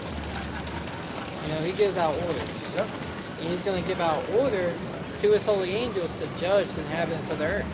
Yeah, Ezekiel the 9th chapter.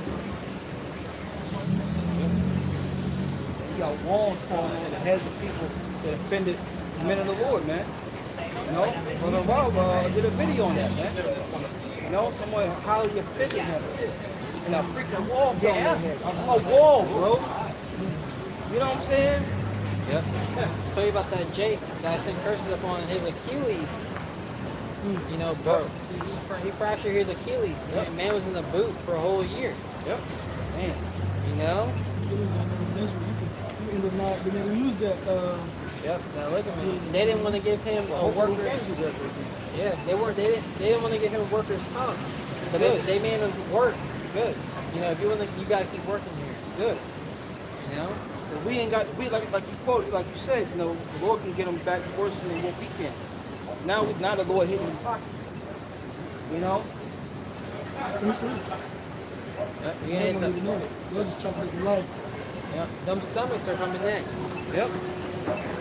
Full bellies. Yep. People,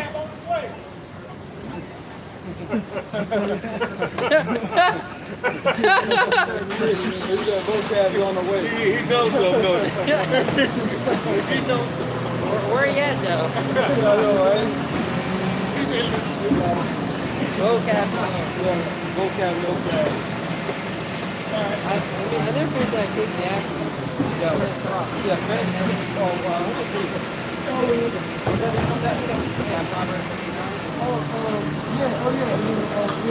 That was in that verse. Okay.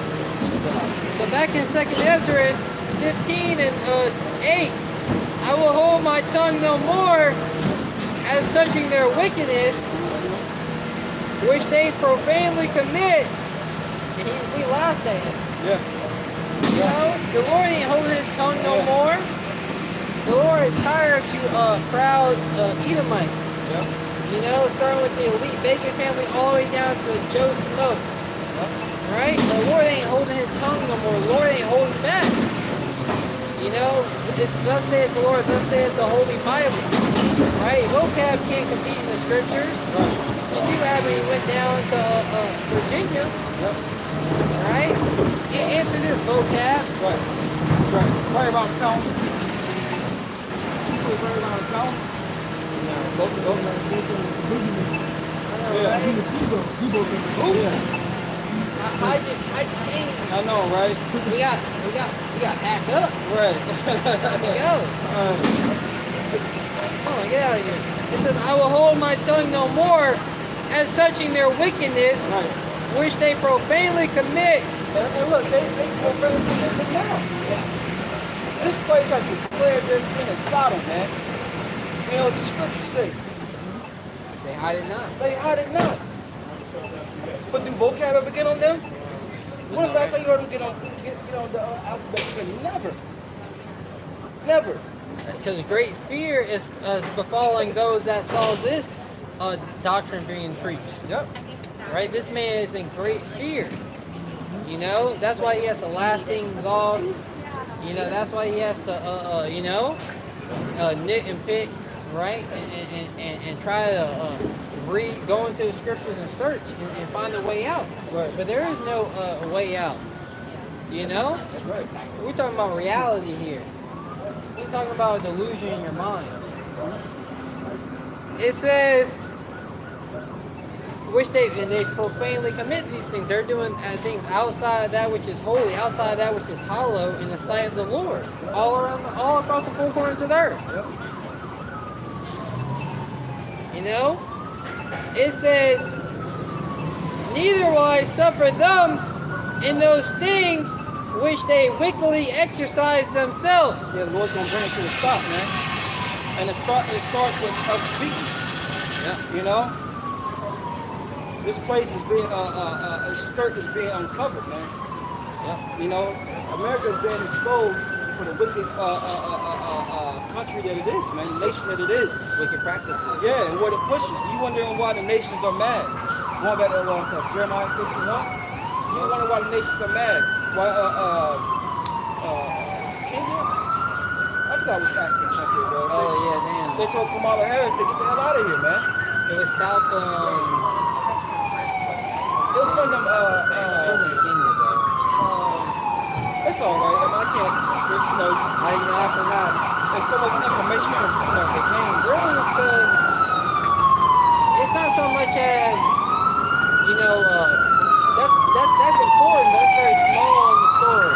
Yeah. Right? It's very important on the story, but that's just a small piece of it. So we're looking at the bigger picture. That's why brothers need to forget those small details. Yeah. Because now this week, the World War III algo is going out. Yeah. Now that's all I care about. Oh damn, every time, the only thing that really gets me excited is brothers' news and prophecies videos. Yep. That's damn near all I watch. You know? Check on the channel. Check on the channel. Check on his news video. I'm watching that. You don't want to miss a beat. You know, you watch other, of course, I'll tune in to Apostle the Bar, other Apostle Rumlock, right? Apostle Har. You know, you watch. You always get excited watching the Apostle Bakar, right? I be on those news and prophecy videos. And that's the reminder I needed for the day. But what we got? I got it. Sorry. I was looking up real quick. Just gonna look up. Oh, yeah, Jeremiah 51. Because yeah, man, you know that what America pushes. All right, which is purely evil wickedness. Do as thou wilt, spirit. Uganda. Isn't that what the goal is at? Yeah, I believe so. I believe they found trillions of dollars of gold there. Yeah. You know, $1 trillion. All of a sudden, Esau just gets up and goes to Uganda and starts pushing it. Yeah. You know. I mean, they're part of the BRICS. You know, a lot of them are. Yeah. You know, BRICS, Brazil.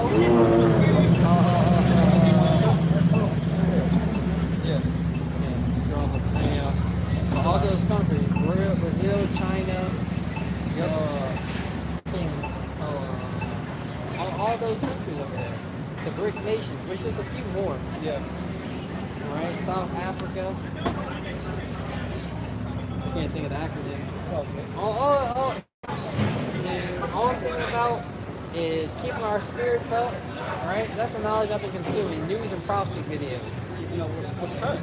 Keeping up with current and becoming a better version of myself every day. Right. That's the only thing I really care about nowadays. Right? The news, praying, watching, right, and repeat. Watch and pray and repeat. Watch, pray, and repeat. Right? But it says, just finishing it out. Behold, the innocent and righteous blood crieth unto me. You know, that tunnel vision, right? The innocent and righteous blood be crying out to the Lord, and they'll have a tunnel vision knowing that there's a way out of this thing. You know, just like you're riding a bike, you gotta find that lane. You know, the hole. You're a football player, Right? When you go into the hole, you know there's a hole that's being made. You gotta run through it. Yeah, the innocent righteous blood. It's mine. Look, Jake, all Jake's been done dirty, man. We all been done dirty, but the way you go about it, who you seeking to get that solution to your problems is not the one that is not Esau. It's not the so-called white man. It's the Heavenly Father who put us in this position. All right? What you're witnessing is people are justifying their situation for a reason to act wicked. Yep. You know? Yep. Oh, he did me wrong. You know? Oh, they would have did it to me. You know? No, you cannot use your circumstances as an excuse to be wicked. That's right. You know, and that's what Jake does. What else am I gonna do? I'm in the hood. You know? Or what about this situation? You know, trauma. What about that? Right. But behold, the innocent righteous blood crieth unto me, Right. and the souls of the just complain continually. The souls of the righteous. Remember, think about Isaiah 62 and 6 as well. You know, giving the Lord no rest. Yeah, we The read soul, that. huh? Sorry, yeah, we read that. Yep. Yeah, I brought that earlier. You know, but the souls that pass on, that go into the spirit world, they complain to have their problem. You know? That's all? It's Genesis 4 and 10. Yep. Oh, What spirit tell you?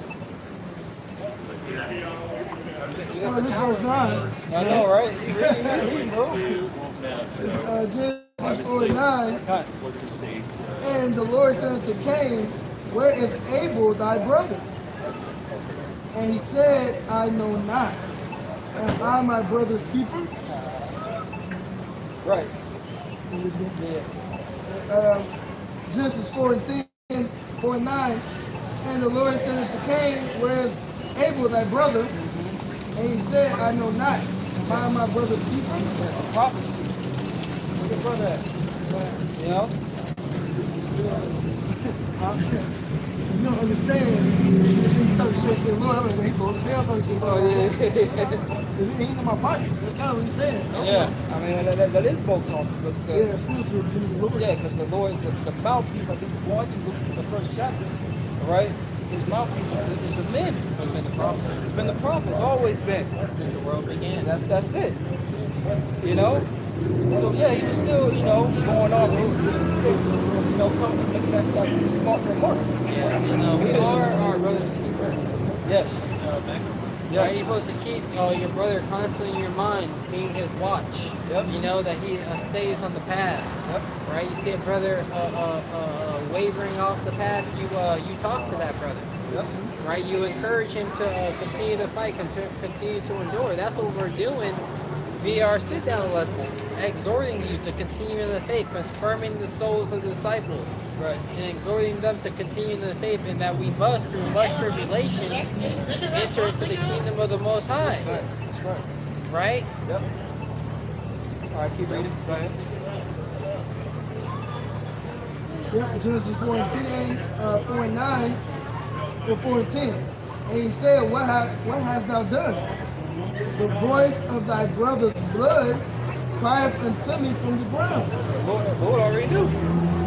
Lord already knew. What did you have done? Going back to what we just read. Innocent, righteous blood is crying to the Lord. You know? You see what my brother did to me? Caught him off guard. You know? Slew him. I had nothing but love for you, bro. Lord is that, man. Lord is that. We are being heard, man, but the Lord is bound by his word. Yeah. But Esau, you were the last one to see him. Where'd he go? Right. You know, because he hid the body. You know, they couldn't find Jacob. I'm sorry. Right? Basically, but they couldn't find Abel. Right? Yep. Cain hid that body. You know, and the descendants of Cain are back in the earth today, and violence Yep. is in the earth. And that's why that flood is going to come. Yep. They're being workers of the wicked. You got something? Yeah. You got it. It's Genesis 6 and Probably that cost increases, but oh, so, Yeah, it's Genesis 6 and 11. Think about the prophecy after this. The earth also was corrupt before the Most High. The earth was filled with violence. Yeah, same thing going on now, man. There's no new thing up under the sun. All right. Just like they said, one of those people on that ship was related to someone that actually perished on the actual Titanic, man. You know, them same spirits coming back, man. Yeah, exactly. You know, What was it then? It was 1911. it was 100 years ago. yeah. Brothers, I was watching Brothers videos, like he believes that might be a psyop. You know, Yeah, it makes sense. because everybody's talking about It it. makes sense. Yep. All the other things that are actually going on in court. Important because we're so close. You know, and we need a national tragedy. We're so close to January to July 1st. Yep. Right? We need a national tragedy. And your brother's ever seen that? Damn, I forgot the fucking name of that movie. Who's in it? It's stupid as, you know, the Jackass characters. You have one of them. It's Daisy Dukes. I think that's what the movie shows. Dukes of Hazzard. Dukes of Hazzard. Yeah. You know, they had a wicked mayor of the society, and he was trying to pass a bill. He got, you know, his court hearing on the day of the major city for the whole town. Right? The whole town gets to see this race every year. You know, and then he had wanted to pass his law in the movie, right, into legislation while everyone was distracted, so no one could oppose the bill. Right. No one really knew about it, you know, and it was to seize all the land from all the owners. Yep. So he can have complete control of the city and sell it to a mining. He wanted to sell it, Right. you know, to a mining company, sell the land, and it was gonna make him rich. And that's the MO of Esau, man. To show you one hand, right? Keep your eye on that hand. He's doing something with the other, man. So that's what a trained fighter does. Yeah. You know, 'cause a trained fighter knows if he can hit you with the jab, his right hook can hit as well. Right. You know? You got it, bro. I got free stuff too.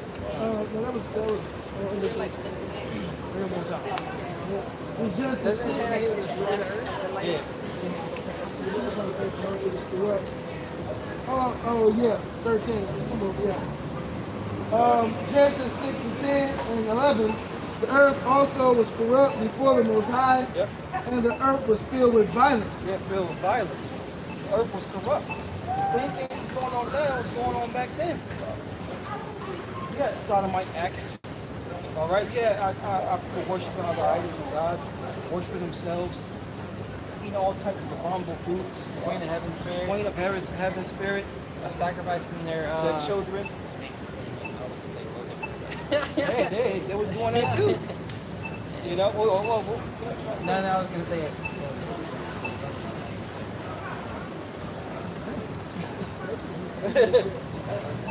Yeah. I mean, cause this is. Yeah, I get it. So finish it out. Goes out. And the Most High looked upon the earth, and behold, it was corrupt. For all flesh had corrupted his way upon the earth. And that way it's still being corrupt now. Yeah, their minds have been corrupted. Yep. To believe that there's not a judgment coming. That's a corrupt mind. It's not a mind of foundation. It's corrupt. Yep. It's void of judgment. It's cracked. You know. You got void of judgment. That's right. You got it, bro. Yep. It reads on. Yep. And the Most High said unto Noah, the end of all flesh is come before me, for the earth is filled with violence through them, and behold, I will destroy them with the earth. Yes, the Lord's going to destroy him with the earth when he comes back. You know? Y'all read Isaiah 66? Yep. All right? Just like in the days of Lot. Yep. So shall also be in the coming of the Son of Man. Right. Right? So that's what we're about to witness. He's going to destroy them Yep. that dwell on the earth. Yep. Going back to Amos 9, the Lord said he's going to destroy all the sinners of his people. Yep. Yeah. He's gonna destroy that sin. All right. Yep. So look, man. You know, Lord willing, this camp lesson is edifying. We're gonna be all over the place at times, but you know, hey, the spirit goes like that sometimes, man. We just gotta be vessels bringing out the Lord's word, man. So before we close, we're gonna give all praise, honor, and glory to Heavenly Father, to only God the Son. Yahweh, Ba'ashem, Yahushai, Ba'ashem, Karkadash. Shalom, Apostle. Shalom. Shalom.